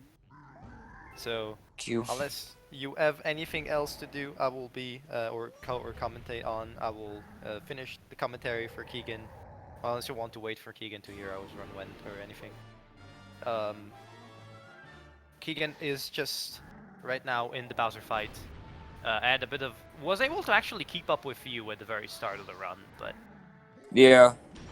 Despite me actually having a good early game for once in my life, um, aside from Gobblegut, Keegan actually, like, I was watching the stream and he was pretty close the whole time, which was cool. I yeah, didn't even then realize he had a 318. I thought he still had like a mid 320 something, but I guess he improved a lot. yeah, a lot of people at the start of the tournament pulled off a lot of improvements, so it's really cool now to see that. And Keegan was suffering a bit, I guess, from the any percent runner syndrome, or not not 100% runner syndrome of having a better early game than late game. I've been mentioning that late generally you have a much better late game in most rounds you do when it comes to any percent due to well I just playing like mostly green stars. completionist. Well, we might. I guess we might have a tournament, a Green Stars tournament, maybe in the future. Who knows? Who knows? Yeah, After all, yours that truly. category getting an active amount of players is a big stretch, but maybe. Hey, we'll see. We'll see. It All doesn't right. have to happen, but it's definitely something we can keep in consideration. Yeah. I think I'm gonna head out now. Um, I'll probably practice a bit more before my next race, assuming it's against Shadow, so I can actually have a shot at winning, not getting completely obliterated. But Well, for now, I'm just gonna go back to the superior version of Galaxy on the Switch. well, good luck on that then. Keegan is about to wrap up this match, so GG's, Keegan. If you hear this, good race. And I wish you luck right. in losers bracket. I'm sure you'll qualify from there, no problem. Well, we will ask Keegan's opinions about that in a minute. All right, I'm gonna go now. See you. Okay, enjoy your victory.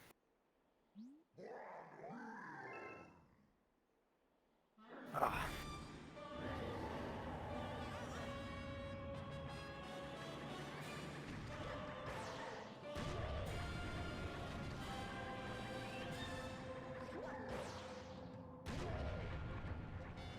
Okay, Keegan is about to wrap up.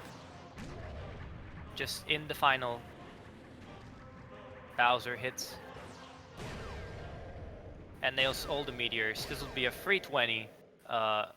After all, not the worst time. Keegan probably not gonna be too sad about that. It's just that obviously after that early game there was a lot of hope. I figure.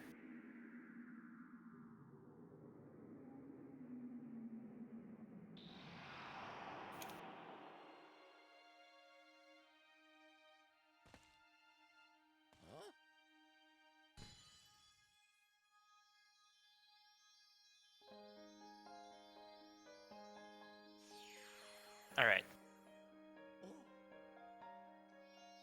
So we'll have a quick interview with Keegan as well.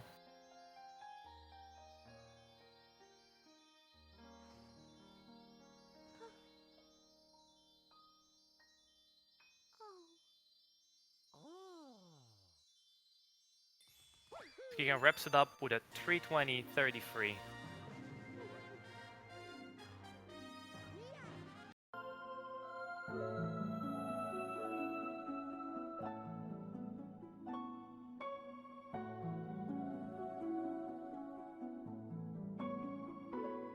Alright, and we'll see if Keegan wants to have an interview now.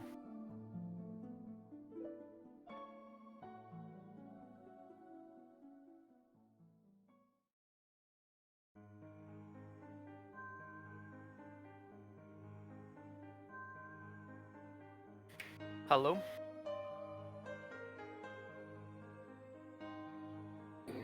Hello? Keegan, can you hear me? I hear you now. Okay, good. Good. Yeah, I hear you now. Okay. Yeah, I think everything up until the end of World 4 was not bad.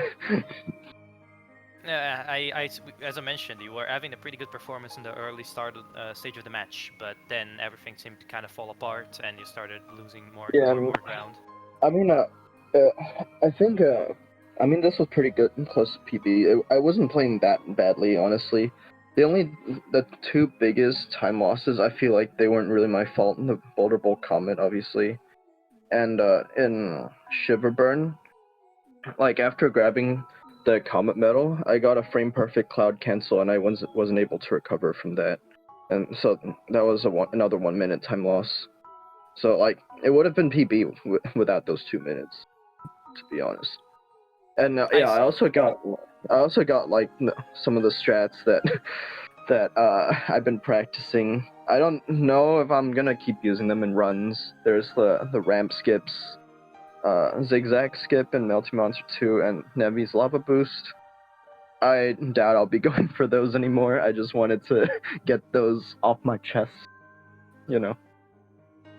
Yeah, it makes sense. And after all, we talked about how some runners might try to do some things to. If you're facing an opponent that has a PB that's much better than yours, you kind of have to go big or go home. And in this situation, it made sense to use these. But for sure, for runs, it might not be worth it. That said, I'm sorry, but I don't have too much time at the moment. So I'm just gonna make the questions real quick. What do you think about your next matchup? Is going to be the winner of Toogs versus Allocator MK. Allocator has improved a lot lately and is probably the favorite for that match. So what do you think about that? I haven't really seen much of them or heard much from them. I mean, I'm a little bit scared. I don't remember what exactly they have. 324 or something? His first race was a 327. So... yeah, I think it's probably going to be close one.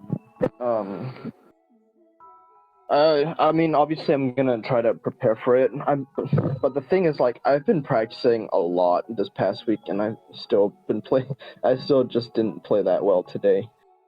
I'd say it's about average, the gameplay. No, I can understand. So it's good to have an opponent that can actually threaten you, I guess, in a situation because it motivates you to practice and improve as a runner. So that I can guess that's pretty cool. And any thoughts on this more thoughts on this run, and if you have anything else to mention before we wrap this up? Yeah, again, I thought I played okay this run. It was just those two really big unfortunate things that happened that weren't really in my control. GG's to Oddme, he played fantastic. Good luck. Thank you to everyone behind this tournament. It's been fantastic so far. Yeah, and thank you. All right, then. Thanks to you, and I'm sure you'll be able to qualify from the losers bracket. I'm gonna wrap this up now. Be sure to follow more matches. There are gonna be more matches. Tomorrow is gonna be an absolute Galaxy Fest, and actually, so far from what we can see, there's gonna be 3 matches on Saturday at 8 p.m. European time, or Alpha's 2 p.m. English time. There's gonna be a lot of action in the tournament. So be sure to catch them up. And as for that, I have been your host, Aleus, and I think now we'll wrap this up. So thanks to everybody for watching this stream, and I'm glad I've been able to commentate. If you need anything, as always, the stream and all of that is below. You can just !SMG2, and I'll be signing off. Goodbye. Bye, everyone.